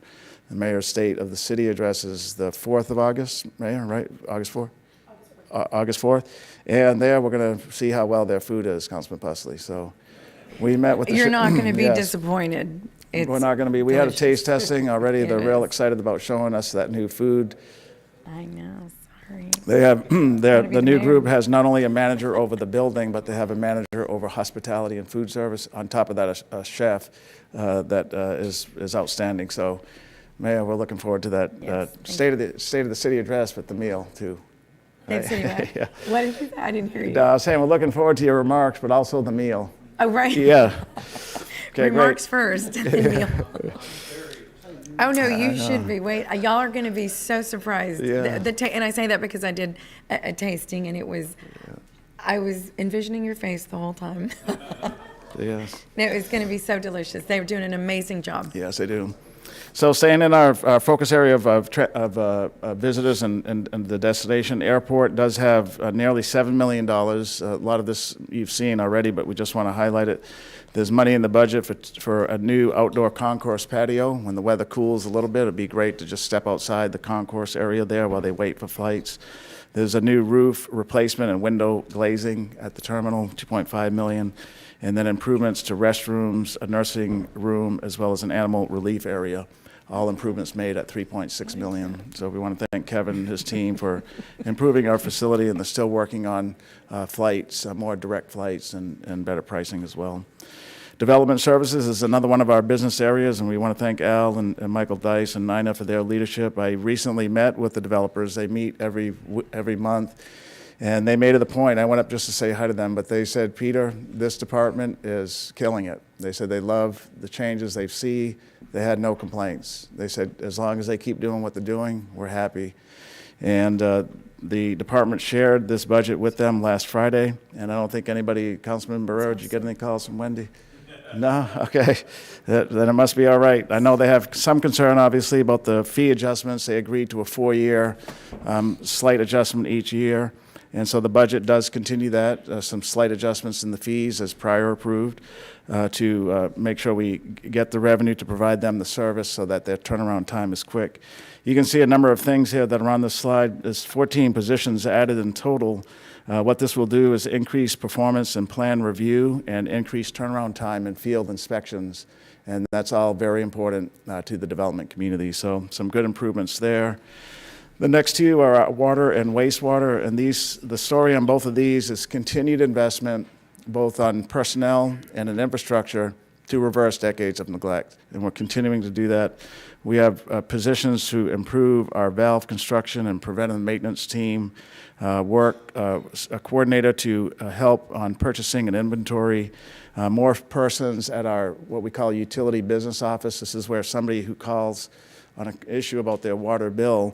In the past, the 311 now rep would handle that, but they don't always have the best information right from the business. So we also have a utility business office. So the business has been reassessed, and calls now will be shifted more towards UBO that deal with one's water bill, leaving those 311 call takers to deal with other business and making sure the UBO who are best qualified to answer those questions are actually getting those calls. But we've known for some time that we need to add a few more, so we're converting temporary positions to full-time to increase the number of people that can help customers when they call. Tremendous investment still at our own Stevens Water Treatment Plant. There's $195 million programmed over the next 3 years to continue the investment there, and $148 million over the next 3 years in our water line replacement, with $50 million in this year's budget alone. 3 years ago, that number would have dropped to zero. It would have been $5 million. We need to be at $50 million for the next several years in water line replacement, and so this budget makes good on continuing that. In wastewater, we know we have 6 wastewater treatment plants. There's 28 positions recommended to improve all aspects of that business, to continue. We know the consent decree, many of these are in that plan already, and so this is keeping in line with that federal government agreement that we have, that over 15 years we improve our wastewater system. It's not just about the line replacement, it's about preventative inspections, repairs in a timely manner, lift station maintenance. We have concrete and restoration work that has to be done when there's a water line break, and then more positions at Laguna Madre and Whitecap wastewater treatment plants. All 6 wastewater treatment plants continue the investment that we started several years ago. There's $157 million in the plan over the next 3 years, as well as $66 million in the next 3 years for lift station. We have over 100 lift stations in our city, and so all those need some type of improvement, and the plan is in there to do that. We have a great run gas department. We own that utility here in the city, and Bill Mahaffey does a great job. Just a few additional positions to support the line locate program. So today, when anybody, doesn't matter if it's us, a private sector company, digs, they call a number, and we handle the majority of those line locates. Bill Mahaffey's team does. So we're adding 2 more positions so that we can take care of even things like telecommunication line locates. We've had some incidences recently where some of those have been broken on Leopard Street. And so IT will relinquish their job of doing that and let Bill Mahaffey's team do it, who's there anyway. So this is somewhat of an efficiency measure and a safety one at that. Okay, now this next one, stormwater, we'll have Public Works go over this in much more detail. This looks real busy here, but this is an important one. This is another legacy reversal that this council has addressed, which is for the first time ever, the city has a stormwater program. We didn't have one before. With a dedicated fee that's not only transparent, but that is fair and equitable. And so in the yellow, you can see year 2 of what is a 5-year plan. This shows 6 years, but we had a 5-year plan laid out that said we'd have a slight fee adjustment each of the 5 years so that we can bring more and more service into the community. Things that the city was not doing, like sweeping streets. We weren't sweeping any streets anywhere 3 years ago. Today, you can see kind of midway through, we're doing residential, collector, and arterials. And you can see today we're doing residentials only twice a year. Ultimately, we want to be at 4 times a year in this plan. Collector streets like a Staples or an Everhart, we're sweeping those twice a year, but we want to be 12 times a year, once a month. And they need it. Every time I'm driving down there, I call up and tell the guys, we need these things swept again if we can. Arterials like a Lipes or an Oso Parkway or a Whitecap Boulevard, we're doing those 8 times a year. We want to do them every month, ultimately. Wow. This budget focuses on stormwater inlet cleaning. So when you drive down the street, you see the inlets where water goes into. If they're clogged or if they have debris inside, the system's not going to work well, or all that stuff that's in there is going into our bays and estuaries and creeks. And so the focus this year is cleaning those inlets 1.3 times every year, every 1.3 years. So cleaning every one of them every 1 year. Today, we clean every one of them every 3 years. So we get to 1, and then we don't get back to it 3 years from now. So the budget focus this year is clean them once a year, all of our inlets. There's some improvements you can see in the out years for minor channel and major channel maintenance as well. And so this is a fee plan. This is consistent with what we showed last year. If we just focus for now, and again, we'll go over this in much greater detail with the department, the yellow. And if you look at the Tier 2 residential, that's where most of our residential customers fall based on their lot size. So the fee would go up $1.57 a month at $7.69 per month now. We will continue, though, to have this monthly rate program, adjustments, utility assistance program. And so if somebody who qualifies can't afford the $1.57 per month, we'll take care of it for the first year. We have the same program today, and several customers are utilizing that. In our solid waste, the city is the agency that picks up all the trash and recycling for the entire residential community here in Corpus Christi. And we're purchasing some additional carts as well as adding a staff person or persons to help in our recycling program and the recycling compliance and education program. That unit's getting a little bit bigger, rightly so, but we need the right type of oversight and planning, and so that's what is recommended there. In this operation, too, we're recommending a rate increase of $1.15 a month. It's been 4 years since we've had a rate adjustment, and we know nobody likes rate adjustments, but just the cost of diesel fuel alone is outstripping the revenues that we have for this operation, as well as things like our own recycling carts. Those are made out of petrochemical products, and we're seeing a huge increase in the cart cost as well, not to mention the increase in labor over the past 4 years. So this is a good chart here that shows all of our rates. We know that there's no change in our property tax rate, no change in our water or wastewater rate, no change in our gas delivery rate. We have a pass-through charge, so if gas prices go up, those get passed on to the customer, but the operational cost won't change, the same delivery cost. And then the stormwater has that $1.57 for the typical customer and $1.15 for solid waste as well. Our capital budget, this is a busy slide, and we'll have our engineering director, Jeff Edmonds, go over it in greater detail when he presents. But a pretty robust capital program, $617 million, the largest in the city's history. You can see our focus is on water, wastewater, streets. As you can see there, stormwater as well. Let's talk a little bit about employee compensation as we close out here. So we know we have over 3,900 employees, and we know that inflation is gripping everybody. And so this budget recommends a 4% cost of living adjustment, a COLA, for all civilian employees. It sidesteps what we've had for the past 3 years, which is a performance-based system. So we're not going to do that this year, and in lieu of it, there'll be a 4% automatic cost of living increase on October 1 for all civilian employees, regardless of their position title. We did check this with what others are doing here in Corpus Christi and the state, and we ran it through our financial advisors when we had that first meeting with them. And they said, Peter, you have to do this. The inflation is just eating people's lunch, and we have to get immediate relief to our employees. And so that's why we're recommending this today. The 4% is pretty much in line with what other entities are doing here in our city, and it's consistent with what other cities are doing in Texas. We know that the police and fire unions' wage increases are governed by their collective bargaining agreements, and so those go in place automatically and are funded. And we just did want to highlight out that we'll begin the new agreements in 23 for police. We'll begin the negotiating for theirs. Their 4-year contracts coming up, and then fire will begin in 2024. But again, we have a great working relationship with both union presidents, Leighton and Stobbs, and we appreciate that working relationship. Many cities don't have that, and we're fortunate here to have it, and we respect it a lot. So two sides of the equation for our employees is pay, but healthcare is a big part of any employee package. We got some great news here. The city, because of our change 3 years ago to a consumer-driven healthcare plan, meaning the city contributes some dollars to the employee and they have to help us manage their healthcare costs.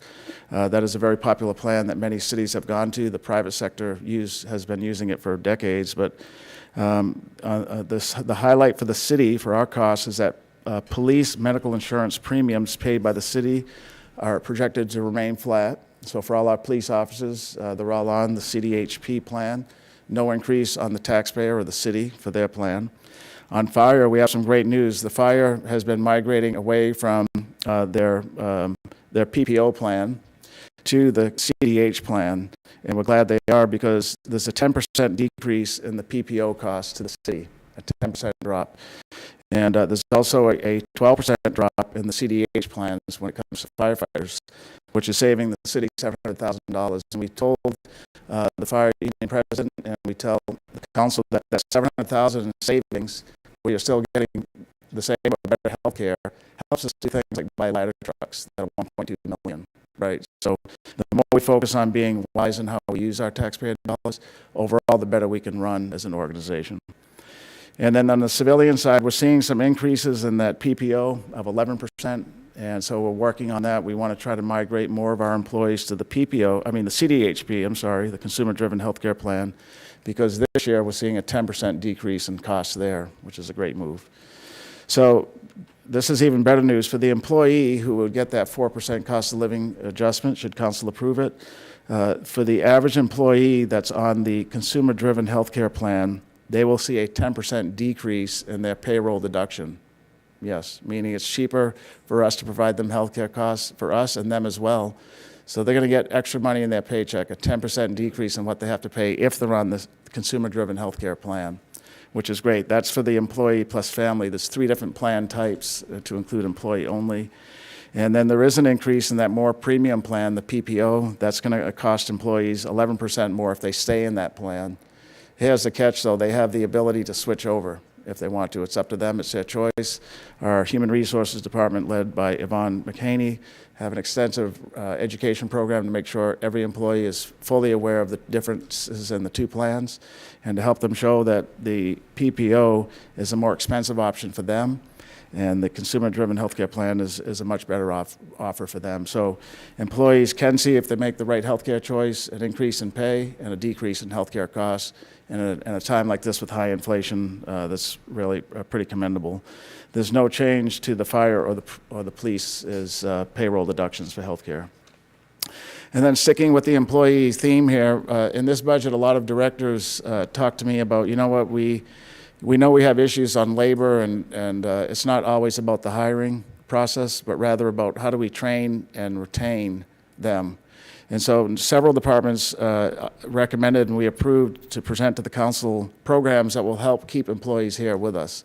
So that means things like technical and professional development training, more of it, or things like certification pays. In our development services department, we know that in this budget, as some of those inspectors get more certifications, they earn a little bit more, and it incentivizes them to do that. So in this budget, we have $117,000 more for technical professional development, certification pays in several of the departments, including code compliance, $326,000. And then we had a tremendous desire this year to use our tuition assistance program. In fact, so much so that we're going to recommend $50,000 more to make sure everybody can use that program as they need to. And then a new initiative, our CDL, our commercial driver's license. In the past, we've sourced that out to train drivers. But we think that through David Layfeld's leadership and working with Public Works and other heavy equipment users, that we can do much better if we take it in-house. And so we have $276,000 to train our own CDL drivers, put them in like an apprenticeship program, and there's going to have to be a guarantee that they stay with the city for a few years after they go through the entire program. But that's one of our areas of weakness, given the labor issue, is getting those certified CDL drivers, certified drivers. And so by doing it in-house and closely watching the employee and keeping them here kind of as an intern and then a full-time employee, we think that's going to work. So we're nearing the end. This is just a chart that shows our positions. I'd like to look at it in a positive way. We know some people say you have too many people, you need to start cutting, but our community is in dire need for more service all the way around. So this is a record-setting, reaching over 4,000 employees. You can see on the right some of the main attributing factors to that. We're adding over 250 employees to this budget. Some of those are in the form of police and fire. Some come from the transfer of the county employee. We hired all the county employees as part of that health district remodel.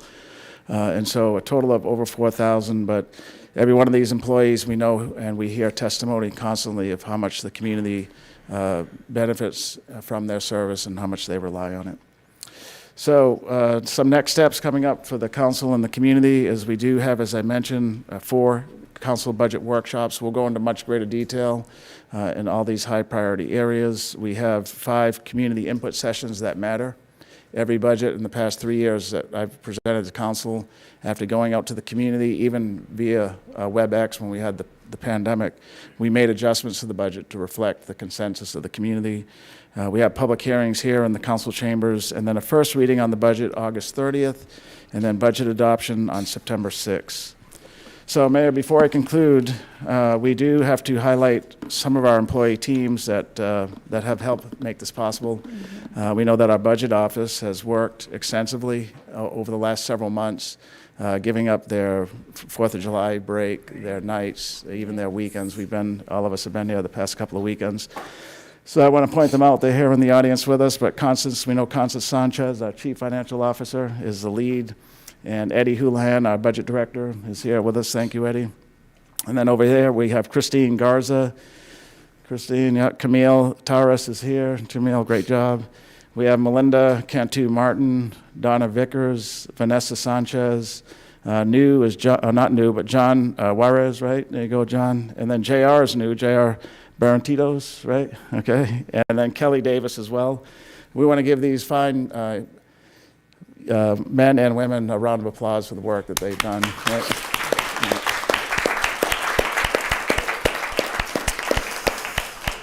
Great. So, Mayor, that concludes the budget presentation. I just did want to recap to say that it's a record-setting budget. It's $1.4 billion, one of the largest, or the largest in the city. It has the greatest number of newly added police officers in decades. The same can be said with fire. It has the highest amount for street maintenance ever in the city. It has the most robust stormwater program to date in our city, keeping our bays and creeks clean. It has a new economic development department and focus with the mayor. It has the biggest budget for spay and neuter services ever in the city to address our pet population. And we do this with the greatest number of employees, over 4,000 well-trained professionals, and all of our 28 departments will help advance the city forward. So, Mayor, that concludes this presentation. I'm here if there's any questions, and our budget team as well. Okay, no, that was a great presentation, Peter. Thank you, and thank you to all the departments and everyone who put in so much time. We do have a couple of lights on here. Councilman Hernandez.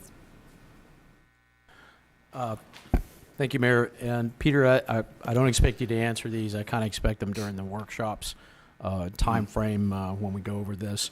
Like you had mentioned, funding for maintenance, specifically parks. I know I've been very much an advocate for the utilization of Maximo. I'd like to see where you're justifying that through Maximo. Right. Same thing with the street maintenance. You have more funding for it, but in the redistricting, the district lines have changed. Right. So probably the percentage of streets within the districts have changed. So they might, I want to also see that when we look at that, the street maintenance. Okay. Also, a status on where we are with hiring a health director. Yes, sir. A health department director. You had mentioned drainage, specifically, we have some retention ponds that we manage. Plus, there's also private retention ponds that are part of our drainage system, and how those are affected, or what our plans are for those. For example, Kings Crossing has drainage that goes through that former golf course that hasn't had any maintenance on it, but it's part of our drainage system. Right. So just as an example. Also, on the one last question on the COLA, is that just for hourly employees, or is that hourly and salary? That is that hourly too, Eddie? Yeah, it's all employees, so hourly plus salaried, yes, sir. So in this year, just to repeat it, so in this year for the salaried professional class employees, what we call the 200 series and above, we got rid of the COLA 3 years ago and put a performance-based system in place. Right. But because of the extreme inflation. Well, as I understand, all those above that pay range are over 100,000 a year. Is that correct? What is that? Over 200. That 200. You're right. Yeah. Right. No. There's some that are below. Yeah. It's not necessarily by dollar value.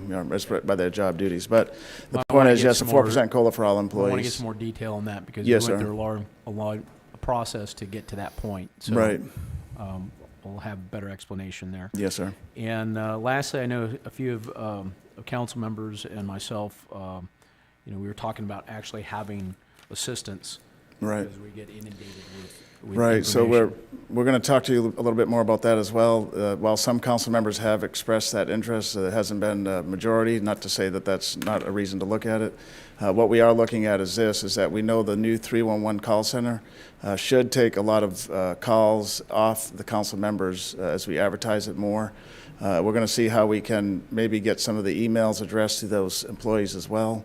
And then we're working with Texas A&M Corpus Christi to see if we could do some type of a fellowship program as well, where graduate level students and local government can assist the council through us and some of the things that you've talked about. So it's on our radar, and we'll talk to you more about it when we get to one of those work sessions. What work session would that be in? Probably under the human resources one. Okay. Yeah. Okay. Yes, Thank sir. you. Yes, sir. Councilman Smith.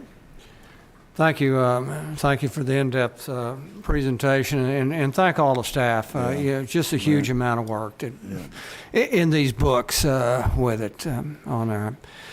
One thing, and look at it, like you say, it's our record budget on there, and as we go through the process, a little bit of briefing on the balance sheet impacts. I was just quickly looking at it, another $460 million in debt. So we've got a couple things, balance sheet impacts, and then, within our enterprise funds on that, this debt's going to cost. So what are going to be the longer term impacts now?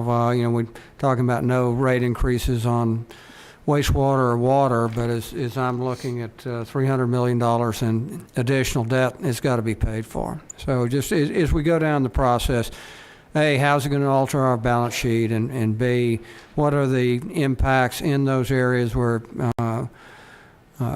taking on a lot more debt long-term on our rate structure? Yes, sir. Yeah, we have that information. I personally made sure I looked at it. And so we have preliminary modeling we'll show you. And then all of our, I believe, enterprise and special revenue funds have a city council goal of reserves, and none of those are violated with this budget. So we're working still within the city council approved financial policies that set target percentage goals and reserves or ending balances. Yes, sir. Well, and just on the quick look, it was more in the enterprise area than the general fund. And Right. one, I guess there was $25 million in the general fund spending, and that is out of Fund balance. unspent carry forwards. Right.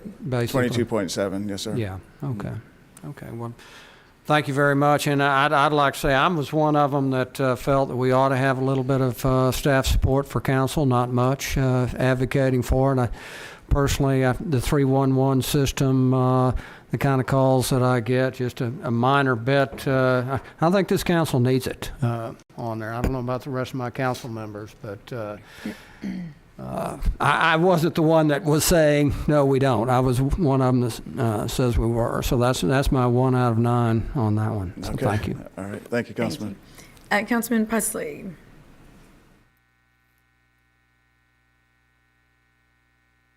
Yes, thank you, Mayor. I made a list of notes, and I'm not going to go over all of those with you right now. Peter, I'd like an opportunity to be able to do that at the appropriate time. I would ask that with the budget hearings that we're going to have out in the districts, if we could get calendar invites sent to us for those, please. Yeah. So that we can get those on our calendars. Right. I guess a couple of things that really jump out at me is the economic development office is going to be created and how that's going to work. Each of us on this council is involved in economic development of some kind, and as you well know, I've been a little critical of EDC and the fact that they're focused on big projects, but with respect to small business and those kind of things, we haven't had much impetus on that. Exactly. So I know it says here that the Economic Development Office will work closely with the mayor's office, but I also hope that they'll work closely with council members with respect to individual projects that we may be involved in as well. And I want to know more about how that's going to work. Right. The mayor, so the mayor will be talking to the council members. We preliminarily talked about some type of a task force or body that she'll convene to get input, but any one of our departments works for the entire mayor and council. Okay. It's just a highlight here, as I mentioned, if like a James Avery, one of the first calls they made was to the mayor's office. There's a point person in the city council, and so that's what that's meant. But we want this entire council to be engaged with economic development. This department will help do that. I also noticed that there was, unless I just missed it, and I was trying to keep up as best I could, but no mention of code enforcement and anything that we're going to do there. And I think that's one of our most challenged departments. It is, and it's one of my most challenging. So we have a new director for the department, Linda Stewart, and in the past 3 budgets, this council, with my recommendation, has added numerous code compliance positions. Right. The trouble with it today is that we need a business process. We don't really have one.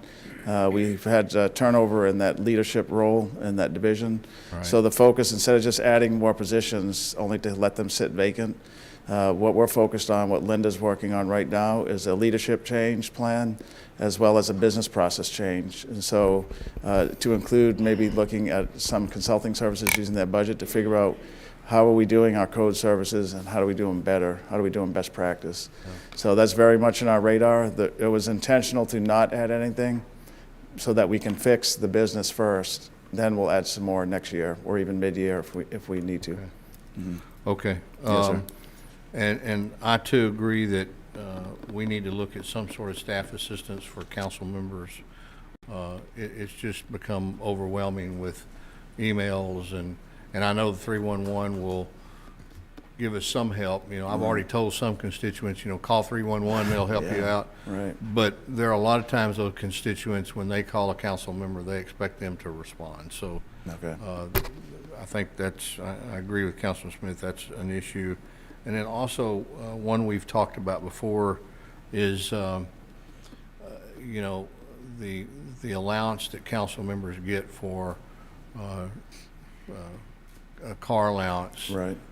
I mean, it's what, $350 a month or something? Yeah, I didn't like highlight it, but we are recommending to increase that. Okay. The city secretary recommended we increase it. I think it was up to, you remember, Eddie, 600?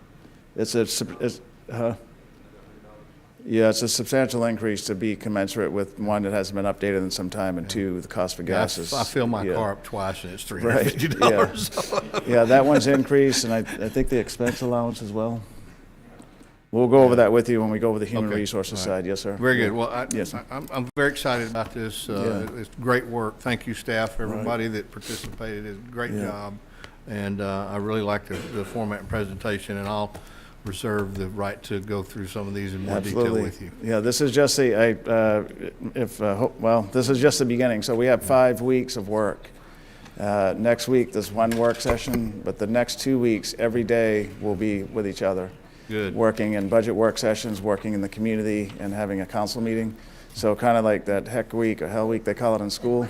That's going to be not next week, but the week after. And then it's just as bad the next week, and then it gets a little bit better. But 5 weeks of work, this is the beginning. And we're looking forward to getting the input of the council and the community. Yeah, thank you very much. Yes, And- sir. And just so everybody knows, I'm still proud of my 40 years in the oil and gas business. So. Councilman Molina. Thank you, Mayor.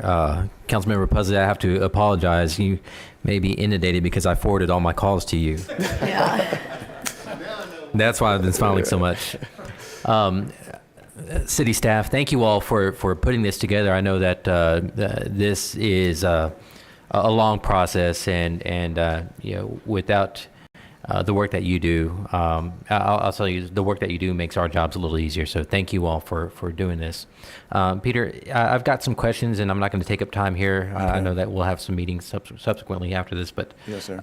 Is this report that you put together, this presentation, is that available online? For the public If to it's see? not, it will be, Camille, right? Yes. Yeah, we'll put it on later today. After Okay. this. Yes, sir.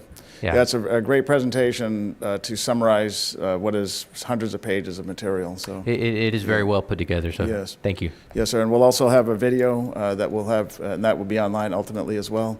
We'll premiere it at our first community meeting in City Council District 1. Yeah, so we'll have that video too. That's all I had. Thank you. Okay, Councilman Barrera. Thank you, Mayor. Yeah, first off, Peter, I just want to, you know, I've often said, you know, there's times that let's just say I may be rough with you, but I've always said, you know, when it comes to the budget, I haven't seen anybody better. And, you know, the creativity that you have in making departments more efficient. You know, I'm been very impressed, and even to the sense of addressing the preventive maintenance, as you indicated, as you know, our champion over there, all the way on the other side. That's something he's been focusing on for the last almost 4 years. Right. And then the same thing to your staff. I mean, to put an item like this together, obviously it's you know it's huge. You know, at $1.4 billion budget. Yeah. So, you know, kudos to you and your team, and, you know, thank you for all the hard work. So just one other thing, you know, Councilman Pusley had mentioned about code enforcement. So with regard to, but that's the short-term rental expense is still going to be, Right. The expansion for short-term rentals is still going to be in here. It's right. Council approved that when we approved that ordinance. So there's 4 additional code compliance officers and 2 additional staff and development services to address short-term rentals. And, you know, with regard to the Economic Development Department, you know, I've got every confidence in you. However, I can tell you that in being involved so much with small businesses throughout the state in a prior capacity, you know, a lot of these economic development departments just seem to be muddled in bureaucracy, and then they don't have to wait to measure their success with regard to how they've enhanced business. And so I'd like to see how your business process is, what's your planned business process to that, so that way we know how we're going to monitor our, number one, how we're going to manage the expectation, and how we're going to monitor our successes and whatever challenges that we have. I also have been very vocal from the day that you got here about, I remember when the Charter Review Committee came up and there was discussion about the increase in salaries for council members. And I said, I'd rather just have staff. And it's, once again, it's not to the point as to have anything. I think the public deserves better, because I tell, when I have a hard time reaching out to a constituent, and I say I'm a mess, between making a living on the side and providing as much service to you as I can, it's very difficult. And I think, and then sometimes I'll get a call that just says, yes, Mr. Barrera, please call me back at this number. And, candidly, I don't know if it's a vendor, I don't know if it's I don't know if it's a vendor, I don't know if it's somebody that, for me, or I don't know if it's a constituent-related issue. And I think just to have the ability to somebody to screen those calls, some of it may be as simple as, hey, that could be handled by 311. And versus if you have that extension and somebody says, oh, that service can be provided to you for 311, let me direct you to that now. And I think that would be something that way there's no lag time between them reaching out to us when it could have been handled by 311. And a lot of time, and once again, there were several seniors, which I would say the majority of my calls come from seniors, and they probably don't have access to social media, and the newspaper doesn't really carry a whole lot, and that's their biggest part. And then there's no public service announcements anymore. So I think it's something that I'm not, asking for a chief of staff, and I don't think any of the council members are, but just somebody to monitor things, so that way if it is escalated, obviously they can notify us that, hey, you need to get on this right away, they need to speak to you, or whatever the case is, or somebody to be able to defer them to 311. Because there's a phone number there that says for us to call, and there's email addresses. So I think that would help to maintain and to help us serve, just as your mission has been, and in this budget, to serve the community better and get those funds and be good, expedite those dollars in the best interests of the public. And I think that would be for, that would, whatever business process that you use, whether it be through interns or whatever, but I would agree that I think we could all be more efficient, and we could, and then I know I'm belaboring it, but because I think it's important. But if I have an issue, then what happens is I end up calling Neiman, or I end up calling Gabriel, or I end up calling Steve or Michael. And you've got these six-figure employees that it could have been handled by somebody else, and it's much more efficiently and a better cost. So with that, I guess you get my point. Yes, sir. Yeah, thank you, Councilman. Councilman Lerma. Thank you, Mayor. Well, Peter, I'm thrilled with the budget. I'm glad that you and I have talked, because there's a lot of things that you put in here that I really didn't think were going to be put in here for my district. I'm thrilled with that. Staff, you guys have done a tremendous job. Thank you for giving up your weekends, your holidays to get this done. And if it was up to me, we change it for a different time, for you don't have to miss any of those holidays, but it's not up to me. But, there's things that I want to talk to you about, and we will meet one-on-one, and we'll meet out in the districts and talk. But also, I have the same concern as my fellow council members have, as far as you and I've talked to Rebecca, I've talked to the mayor, that we need help and assistance. Each of the district, or each of the council people need help in helping them run more efficiently. We have a city that's growing, and the citizens out there know that we're transparent, and we've been giving out our emails and our phone numbers, and they're wanting to call because this council's getting things done. Yeah. So the more things we get done, the more calls we're going to receive from them. And I think that's great, but it really gets tough to handle 10, 15 calls in one day, 30 calls in one day. I'm lucky I retired.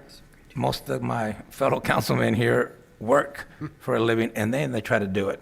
Yeah. And I can barely handle it.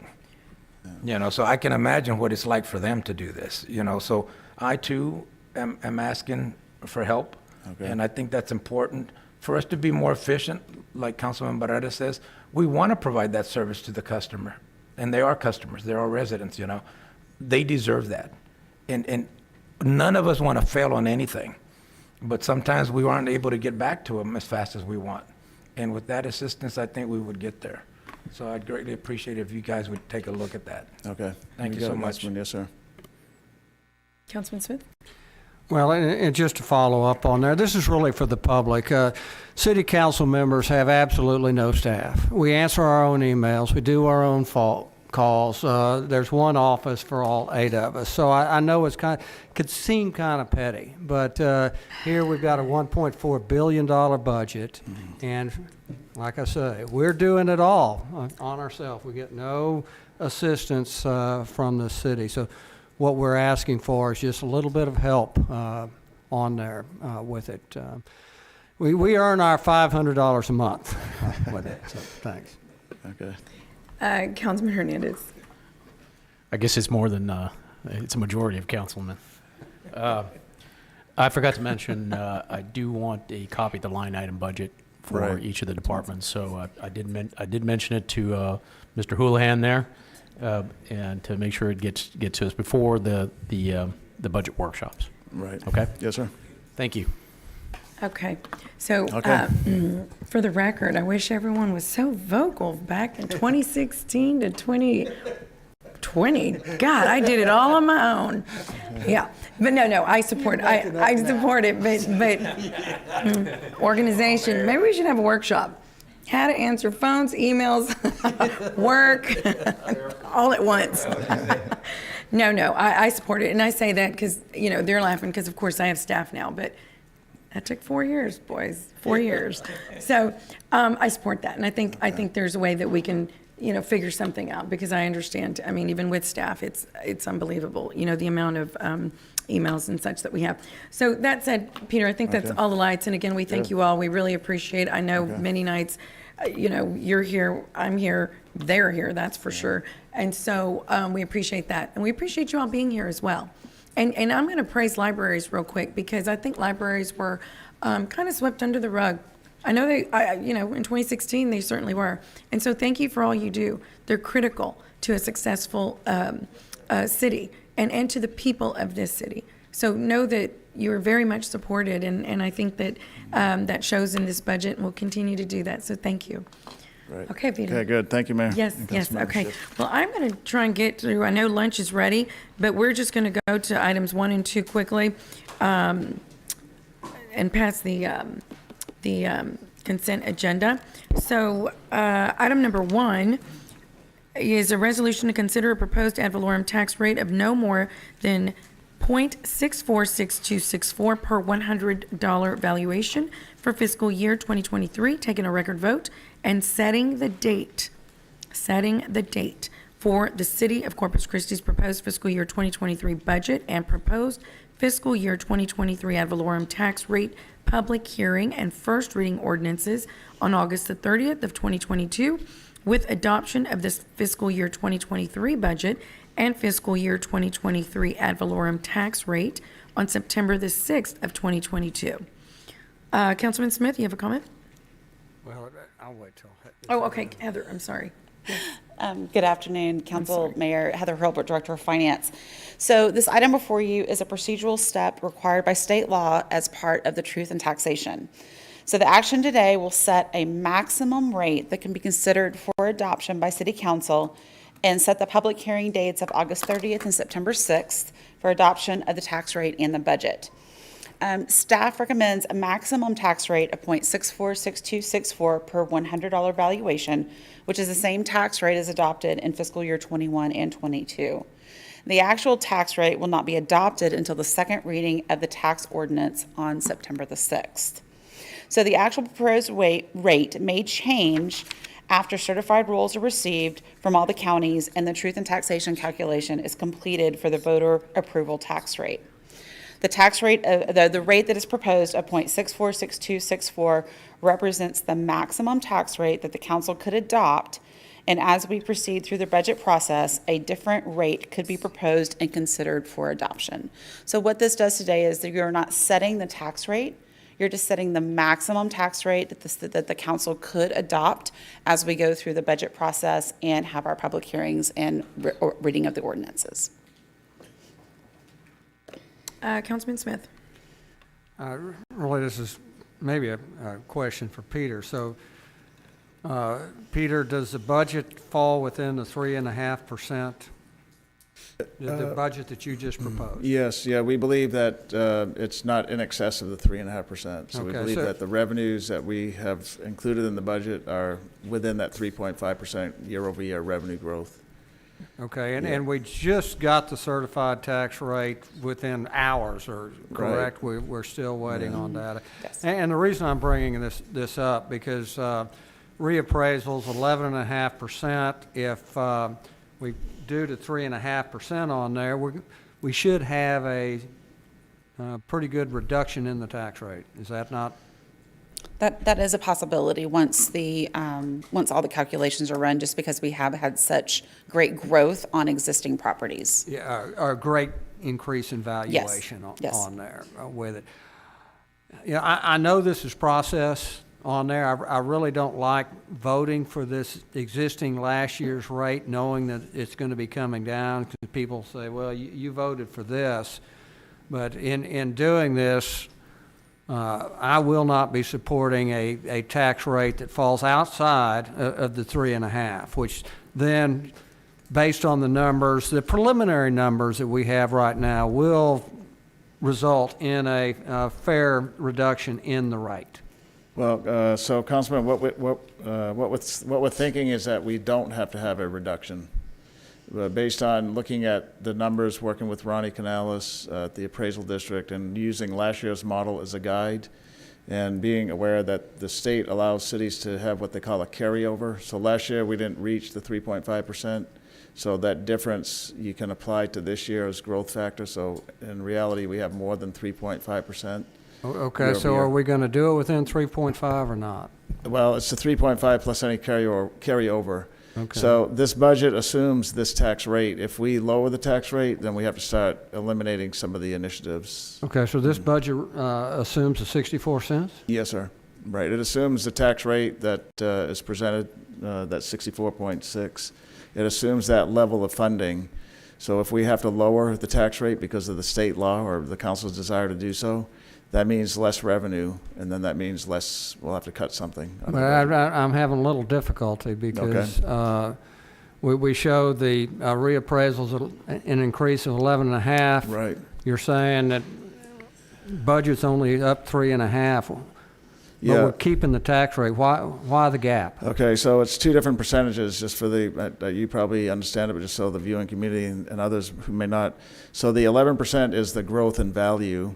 That 3.5% is money, revenue, year-over-year change. Yeah. So the process is very complicated. The state has a software application that you run the numbers through that we haven't been able to do yet. But it takes into consideration that growth being kind of taken off the top. Right. when you put it in so any growth in the TERS is removed from that 11%. Any growth in freezes and over 65 exemptions. So as the freeze value goes up, because person's home, if they're 65 or older, those got reappraised, so that gets taken off the equation. So there's several things in the formula, plus we can use that carryover. So what we're saying is that based on what we know right now, we think we can keep the tax rate as it is, and that's why we're putting that $6 million in additional property tax and use. For police and fire and streets. If we have to reduce the tax rate, that means we don't collect $6 million, and then that means we have to reduce some of the added services in the budget. I guess I am confused on this. So as I'm looking at this, I'm seeing if we keep this tax rate, we'd be subject to a rollback election. What we're saying is that here's the best answer, that we really don't know right now. We don't know, because we just got the values a few days ago. And there's a very complicated formula that the state provides that we have to run it through. But we can't just look at the absolute growth of 11% because that gets reduced or discounted for things like value in a TERS or things like value growth in the over 65 exemption category or discounted because of the carryover factor. What we're saying is we think, based on what we know now, looking at last year's methodology, we may be okay. And so that's why we put it at the 65 cent mark. But if we have to lower it, if we're triggered to lower it, either by council desire or by the state law, that means not $6 million in new property tax revenue, and that means we'll have to scale something back, whether it's streets or police or fire. Well, I think, like you say, there's a lot of uncertainty, but when it comes down and the uncertainty turns to certainty, I cannot support anything outside of the well, by law, we triggering an can't. election. By law, we can't, or we wouldn't either. Yeah. I wouldn't either as a city manager. If we exceed the 3.5%, we'll recommend a reduction. Yeah. Because the only alternative by state law is a voter initiative, and I'm not recommending that. The council may want to, but I don't think we would. Yeah, I think that'd be a tough vote on council. Right. Okay. I think we have a majority on that one. Yeah. Thank you. Councilman Hernandez? Okay, so what is, and to piggyback on what Councilman Smith was saying, what is the carryover? What was the increase from last year? I mean, are we talking about a percentage or half a percent? Yeah, it was like 0.8%. Yeah. Not quite a full percent. So we're looking at like 4.2, 4.3%. Right, something along those lines. Well, it's not called the effective tax rate anymore, but you know, that's what we're talking about here. The no new revenue rate. Right. No new revenue. Seems like effective tax rate was a little easier to remember. So, you know, I guess maybe I didn't realize that from the legislation. I thought it was a 3.5% year over year. And so this is kind of new because if we're looking at that, do you think it's going to be below that 4.3%? It's going to be close, yeah.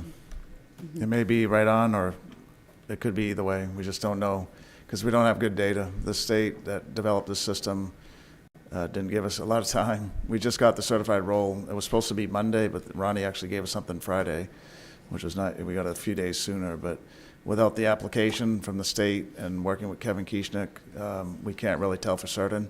We will in the coming days, right? Does that include San Patricio? Yes, right. Sampad and even, what's the other county? Clayburgh. So we actually received Sampat this morning, or actually late last night, and we are still waiting on Clayburgh. Okay. So we still haven't received the final certified rolls for that county.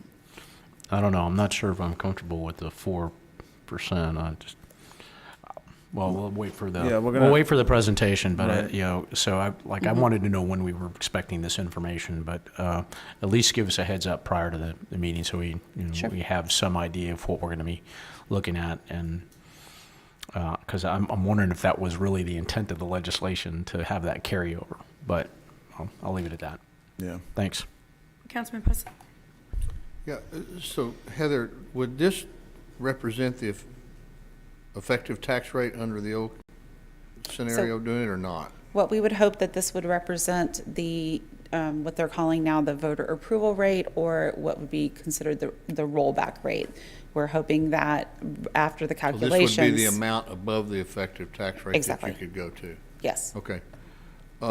So, and I talked to Constance about this last year when we did this process. It would really help, at least for me, if when you make these presentations, if we get those numbers, like what was our last year's tax rate, what this council finally adopted, what the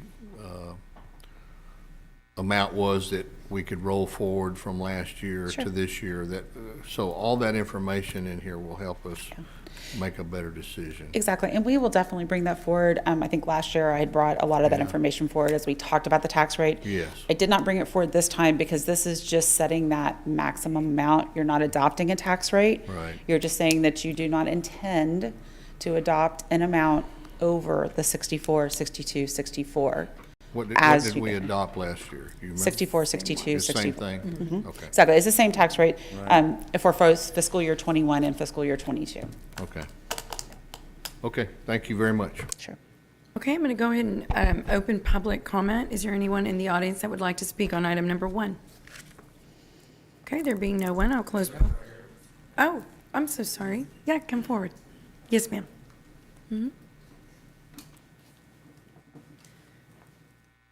I'm sorry for the first time. I get a little bit nervous. It was okay. my first time.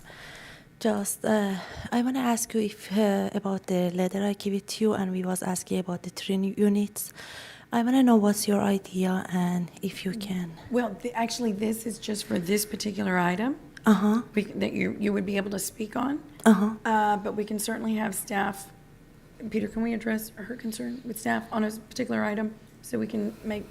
Okay, and what was the item, ma'am? I couldn't hear well. Yeah. Okay.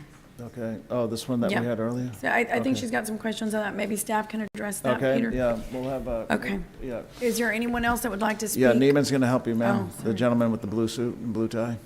Neiman right here, he'll help you. Yeah, Neiman, thank you, sir. yeah. Thank you. Is there anyone else that would like to make public comment on item number 1? Okay, there being none, I will close public comment and entertain a motion to approve item number 1. I move for approval. Okay, do we have a second? Second. Okay, any further discussion? All in favor say This aye. requires a record vote, Mayor. Okay, go right ahead. All right, so for passage of resolution number 1, Councilmember Pesley. Smith. Barrera. Aye. Hernandez. Hunter. No. Lerma. Aye. Martinez. Molina. Aye. And Mayor Guajardo. Aye. Okay, the resolution passes. Okay, great. And item number 2 is a public hearing with resolution approving the Corpus Christi Crime Control and Prevention District budget for fiscal year 2023 with revenues in a total amount of $8,529,157 and expenditures in a total of amount $9,585,147. Move to approve. Second. Let me go ahead and open public hearing first. Do we have anyone who would like to make public comment on item number 2? Okay, there being no one. Close public comment. We have a motion, and did we have a second? Yes. Who is the second? I'll second. I made the motion, Ben second. Okay. Any further discussion? All in favor say aye. Aye. Any opposed say no. The motion carries. And last, quickly, we are just going to go consent agenda. Would anyone like to pull any items? And then we'll come back to the items pulled. I'm pulling item number 13 just to highlight. Anyone else like to pull anything? Yeah. 13, I'm sorry, 13. Oh, you're pulling 50. I'm sorry. I thought you were asking me. Yeah, Mayor, I'd like to pull number 10 and 12. Number 10, number 12. Any other items? Okay, then I will make a motion to entertain, I'll entertain a motion to approve consent agenda Move to approve. with the exceptions of items numbers 13, 15, 10, and 12. Move to We have a approve. motion. Do we have a Second. second? Okay, any further discussion? All in favor say aye. Aye. Any opposed say no. The motion carries. We will come back and pick up right where we left off here after lunch.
Okay, we'll reconvene our meeting and pick up where we left off, which would be under Section I, Consent Agenda Items.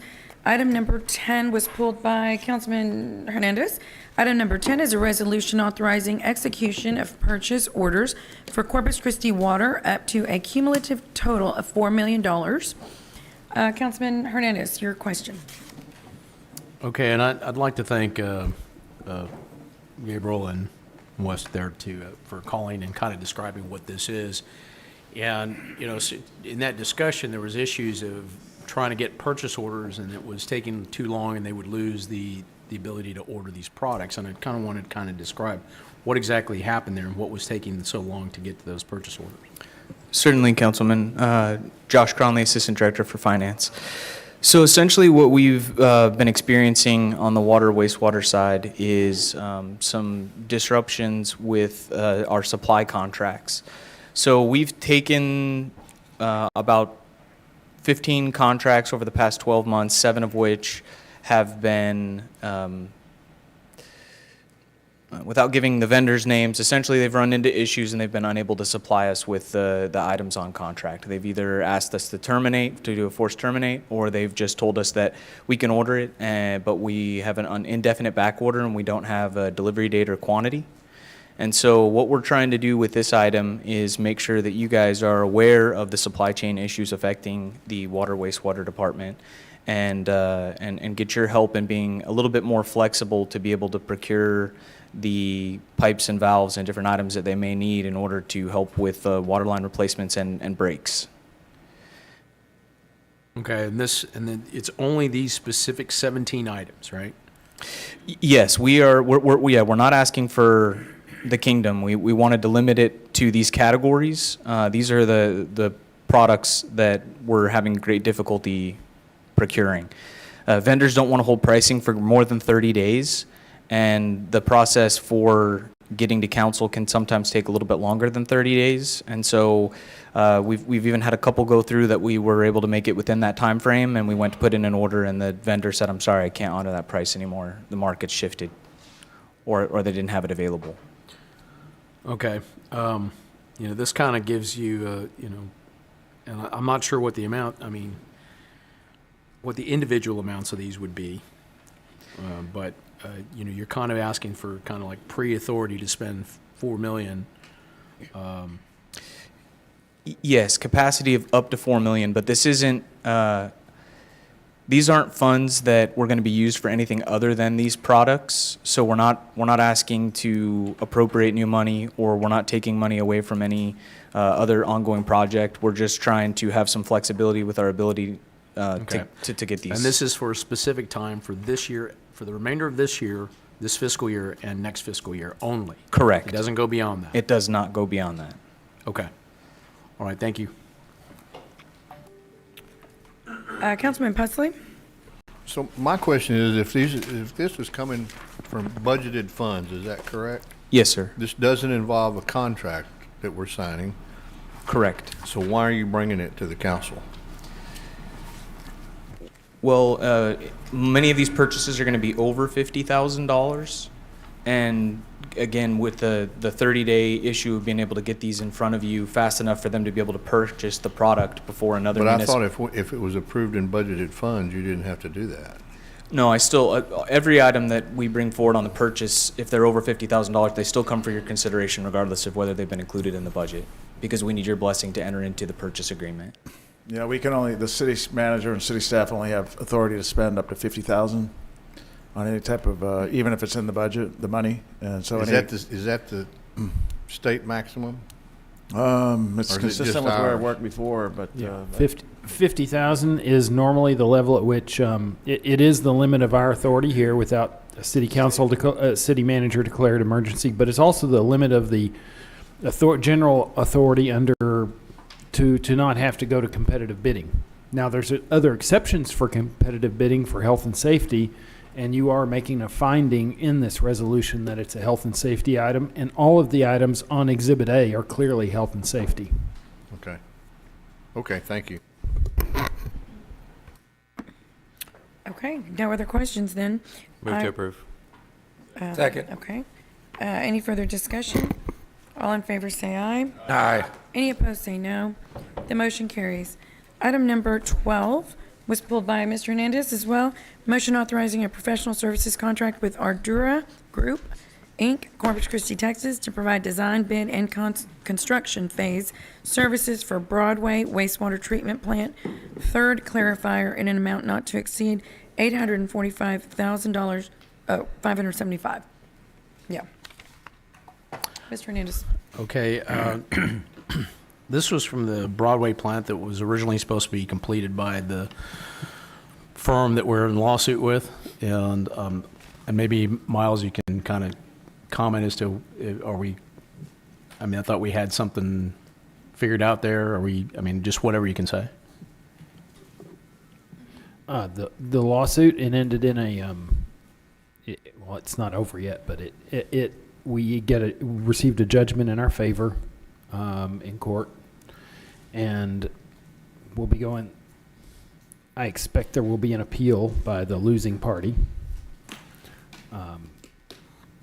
And that's gonna, one of the assertions in the lawsuit was that, and I think, and it was an incorrect assertion, was that this wasn't needed, and it really was. We originally had 2 clarifiers, or 4 clarifiers total, and only 2 were built by the contractor, not because we chose to only build 2, but because the contractor chose to only build 2. Okay, so within that, there was 4 designed, correct? From that original engineering firm that designed the whole plant, correct? Correct. So why are we going back out for more engineering if it was already been designed?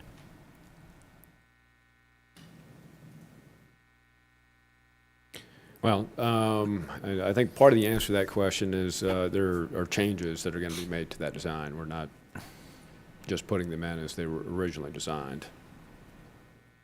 Okay, because as I recall in the original design, or maybe it was the contract, that the paddle arms were not of the right gauge steel, correct? It was the type of steel was. The type of steel was incorrect, and we have a lot of corrosion. There was a settlement with the engineer on that. Okay, so are we? So if we're just changing the paddles, I mean, does it need to be completely re-engineered?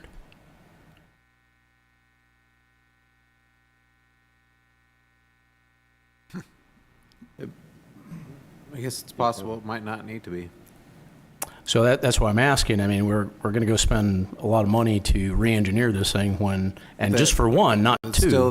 That's still a 10-year-old design though, so the best practice is probably to dust it off and evaluate that. So are they going to redesign the entire thing, or is it just are they going to take what was designed and modernize it? Yeah, we'd have to talk to the consultant. That's a good question. And work the scope. Yeah. I don't have a real good answer on that one. Is there, to what degree could the old design be utilized?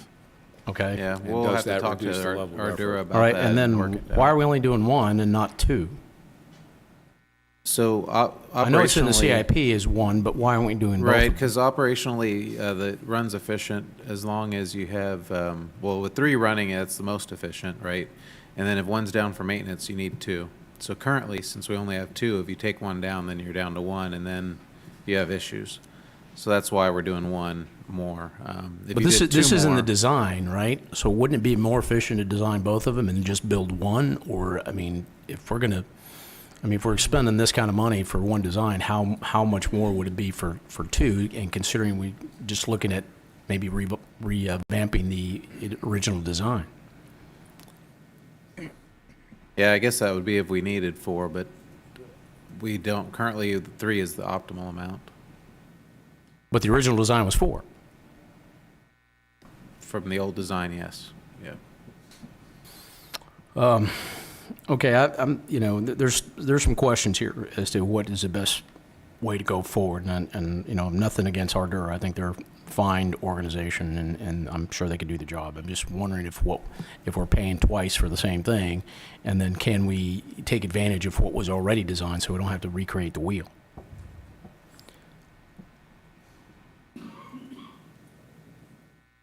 Yeah, I don't have an answer for that right now.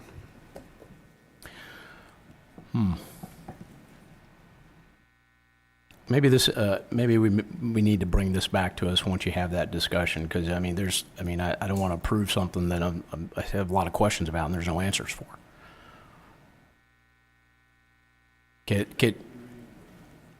No, this is this one. is one. One reading. This is one. Is this something that can be answered within a week? Because, I mean, I wouldn't mind making a motion to postpone until next week. We don't have, we need next week? No next week? Yeah, we should be able to get some answers to these questions by then. I don't think it'll be a problem to delay it till then. Okay. So, so I'll make a motion to postpone until our next council meeting. Second. Okay. All in favor, say aye. Aye. Any opposed, say no. The motion carries. Okay. Motion to postpone.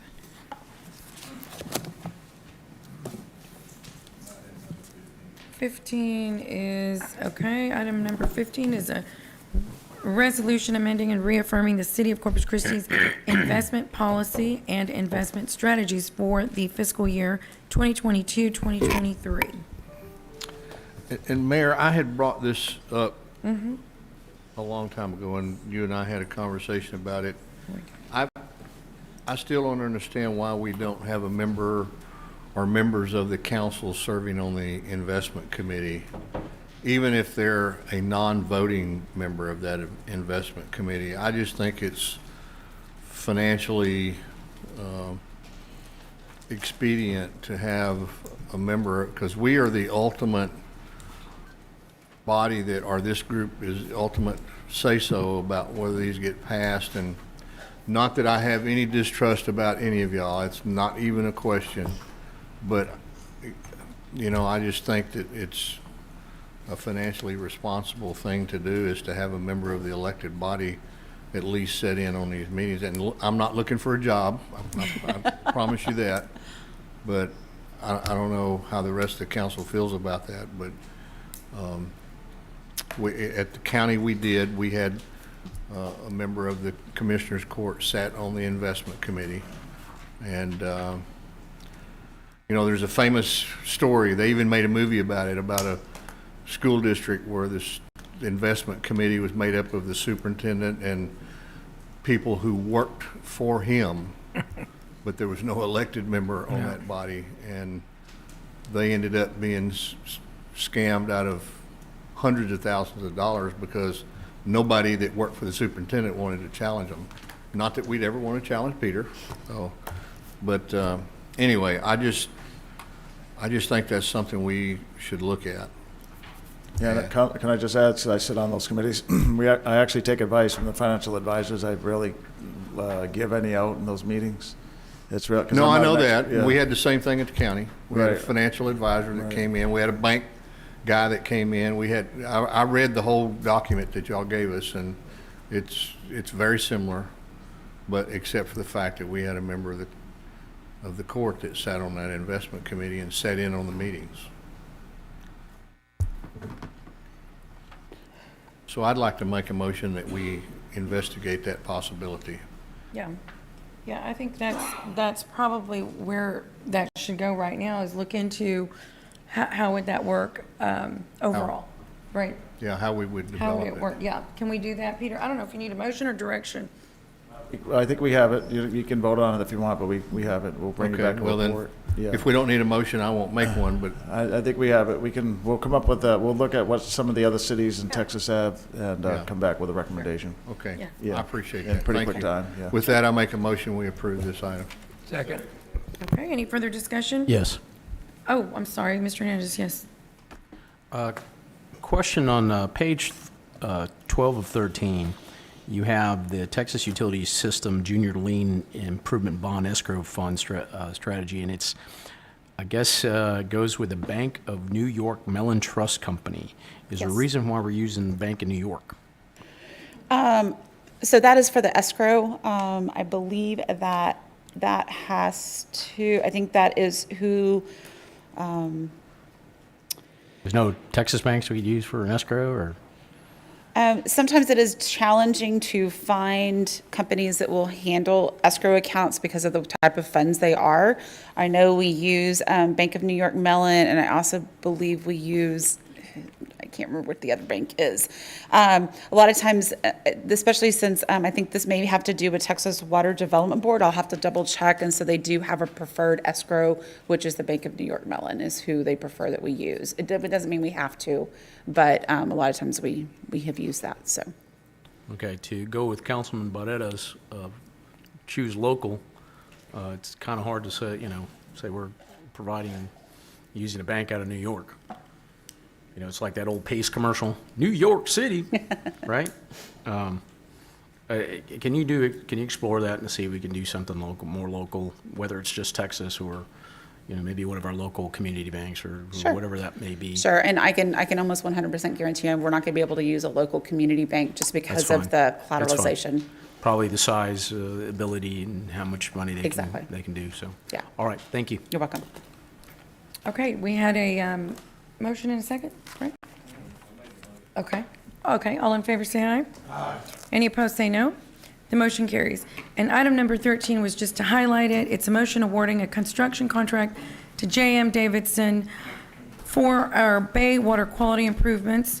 And I just wanted to highlight and point out that we all know, I think every one of us has probably gotten emails on, what are we doing about the trash that goes into our bay? It is stormwater that just naturally flows into that bay by way of, I think it's 100, isn't it? 100 different inlets across the entire bay? It's probably way more than that. I think if I remember correctly, because this item, just so you all know, it's been ongoing. I know we lose track of a lot of things. It takes some time, but this has been ongoing. So we finally have a design, and they're baskets, basically, that are going to capture, they're in your books, but they're going to capture all of this debris that is terrible for the environment, horrible for, our residents or tourists alike to see. And so this is such a good day today that we are investing and finally have that design to actually implement. And so my understanding is that the first one, and I'll be right there next to it when it goes in, will be in about 60 days.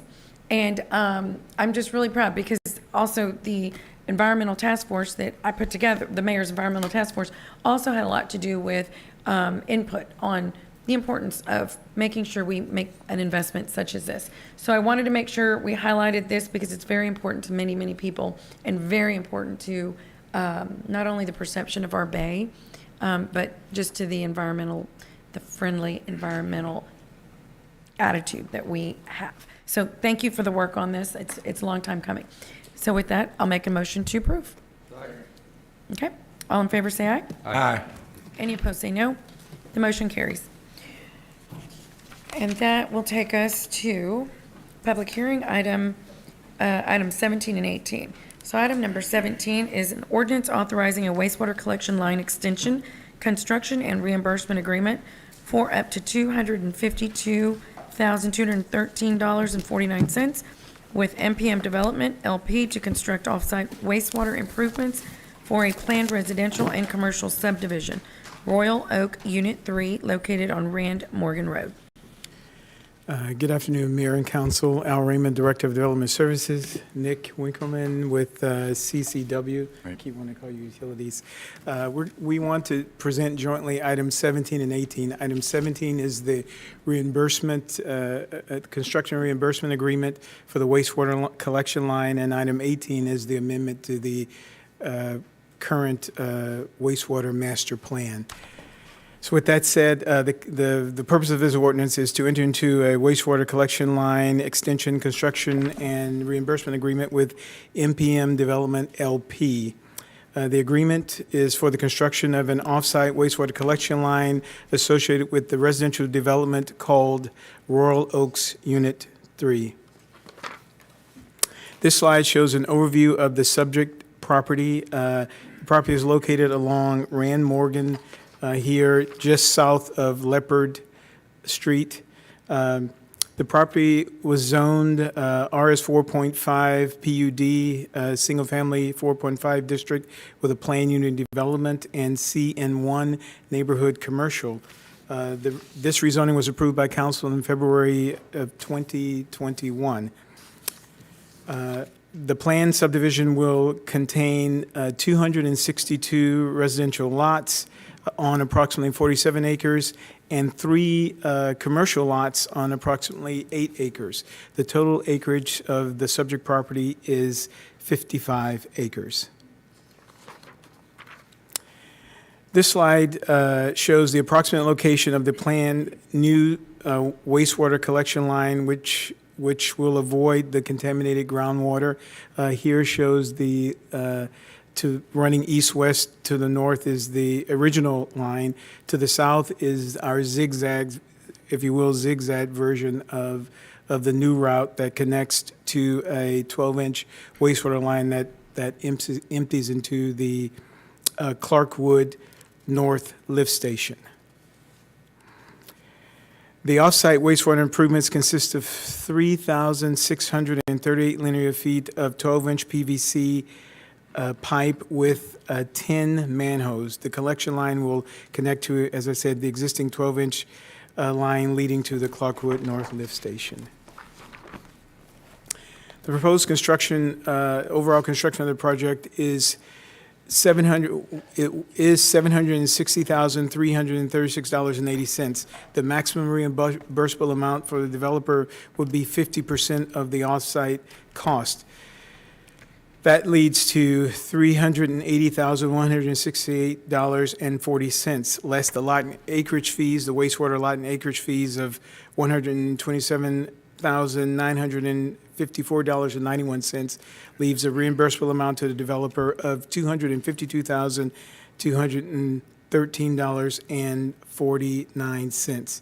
The slide here before you shows that this trust fund balance as of May 22, and the balance of $98,377.40 in the wastewater collection line trust fund will request a transfer of $153,836.09 from the wastewater trunk system trust fund to the wastewater collection line trust fund to pay the developer, to reimburse the developer. Staff recommend approval of. And I stand by for questions, and if you, I don't know if you want to show your presentation as well. Nick Winkleman, Corpus Christi Water Engineering Manager. Just if I could add a couple of points to that, Al, I don't think we need to share the presentation. Okay, great. But the change of the alignment of the master plan line is due to known contamination in that area. Mayor, just a second. Is his microphone on? I don't think his Is it microphone's on. Oh, sorry. There you Okay. go. Oh, much better. Thank you. I apologize. Nick Winkleman, Corpus Christi Water Engineering Manager. The request was due to known contamination in the area of the original master plan alignment. The contamination is chlorobenzene and carbon tetrachloride. And there is a TCEQ deed restriction on that property that further documents the contamination. One of the reasons why staff approves the amendment is because of issues with installation and also future maintenance of that line. The proposed alignment would avoid the location, would avoid the contaminated location. I stand by for any other Stand by for any questions. questions. Councilman Pusley. Okay, I just want to mention, and I talked to Al briefly a little bit about this before the meeting, and this really doesn't have anything to do with wastewater, but kind of does. Councilman Lerman and I met with the Tolosa Midway School Superintendent and the principal from this school campus and the primary school campus last Friday. Yeah, last Friday. And as this subdivision goes in, they are already having extreme traffic issues on Rand Morgan Road. And this is going, and remember when we passed this, Peter, we talked about this. In fact, I wasn't going to originally support it because of my concern for the traffic issues. And so we need to convene a meeting with, this is Rand Morgan is owned by TxDOT. We need to convene a meeting with TxDOT and our Public Works Department and the school district and start working on a solution to this before too much longer. And I'm sure Councilman Lerner will have some comments as well, but this is no joke, guys. They're having problems where the principal told us that they are afraid that we're going to have school children injured or killed if we don't take action here pretty quickly. Okay, sir. Okay, Councilman, we'll follow up on that. I'll keep you informed, you and Councilman Lerma. Thank you. Yes, sir. Councilman Lerma. Thank you, Mayor. Yes, we did meet, and we're pro-growth. I want growth. I want it out in the Annabelle, Calallen area, but you know what? We need to take care of the issues. The issues is Rand Morgan. Also, when you get a 2-inch rain, floods like crazy out there, okay? It has ditches on Rand Morgan, and it's got the culverts that as soon as you get water running, they get covered up with trash immediately. What was it, about a year ago, Councilman Pusley? That whole neighborhood flooded, and I remember I had to call Peter on it, and we had to send crews out there to clear all that area out. It's growing, that's fabulous, but we need to meet, Peter, you need to get a meeting put together with TxDOT, yourself, the superintendent, the principal, and Councilman Pusley and myself to get together and let's talk about this, because this area is starting to grow, and it's starting to grow very quickly. That traffic, when school in the morning, when people are dropping their children off, goes all the way down Rand Morgan to Leopard Street. That's how far the traffic goes when it's going into that neighborhood to get there. So we have some major, major issues. And now we're talking about 260 other homes coming in. Now we're talking about kids crossing the highway there, and there's no crosswalk, no lighting, no nothing, none of this type of stuff that we could put them in danger quickly. And we do have a program, Safe Routes to School. We have to look at, it's going to be a collection of different things that we have to talk about. But we haven't started, and we need to get that communication going to make sure that this area gets developed properly, not after the fact. That's the key, after the fact. The school district, to be honest with you, is looking to build a new pre-K and K campus, and they're looking in that area. Okay, because that's the growth that we've gotten out there. So if they're looking to build a school there, we know that once you build a school, neighborhoods come. People move into neighborhoods, more houses come. We talked to the superintendent, told him that he needs to get with Public Works, the street department, that when they find the property to where we can work out the traffic situation, you guys need to have a big part in that. School districts don't do that. They just go out there and build the school, and then after that, the neighborhoods come up and we're in trouble because streets aren't being built correctly. So they're aware of it, that they need to contact you if they do find the property in that area to work with the street department to get streets done correctly. But my concern also is the drainage, the flooding, with more homes coming up there, it's going to be a stress on the system. So we need to make sure that we're looking at this properly. Okay, and I appreciate all the help that we can get from you guys. Yes, sir. Understood. Thank you. Councilman Hernandez. Yeah, real quick, can you share with me what exactly the area is that is contaminated?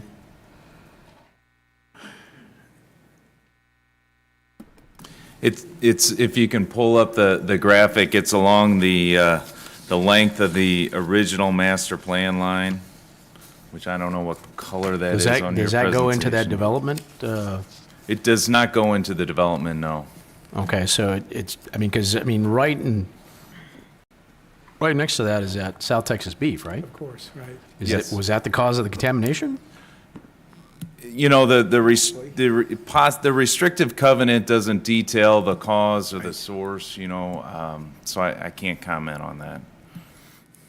Okay, but it does not extend into the development? Into the development, no. That's correct. I'm assuming right there, right where South Texas beef is. And it does go a little bit further south, below the red box there that Al drew. Okay. Yeah, that would be a better location on the screen right now, circled in yellow. Okay, thank you. Okay, I think that's all the questions. I will go ahead and open public hearing. I'll open public hearing if there's anyone in And the Mayor, it's audience that. on items 17 and 18, on both items, Okay. since he did them Open combined. public hearing on items 17 and 18. If, do we have anyone in the audience who would like to comment on items 17 or 18?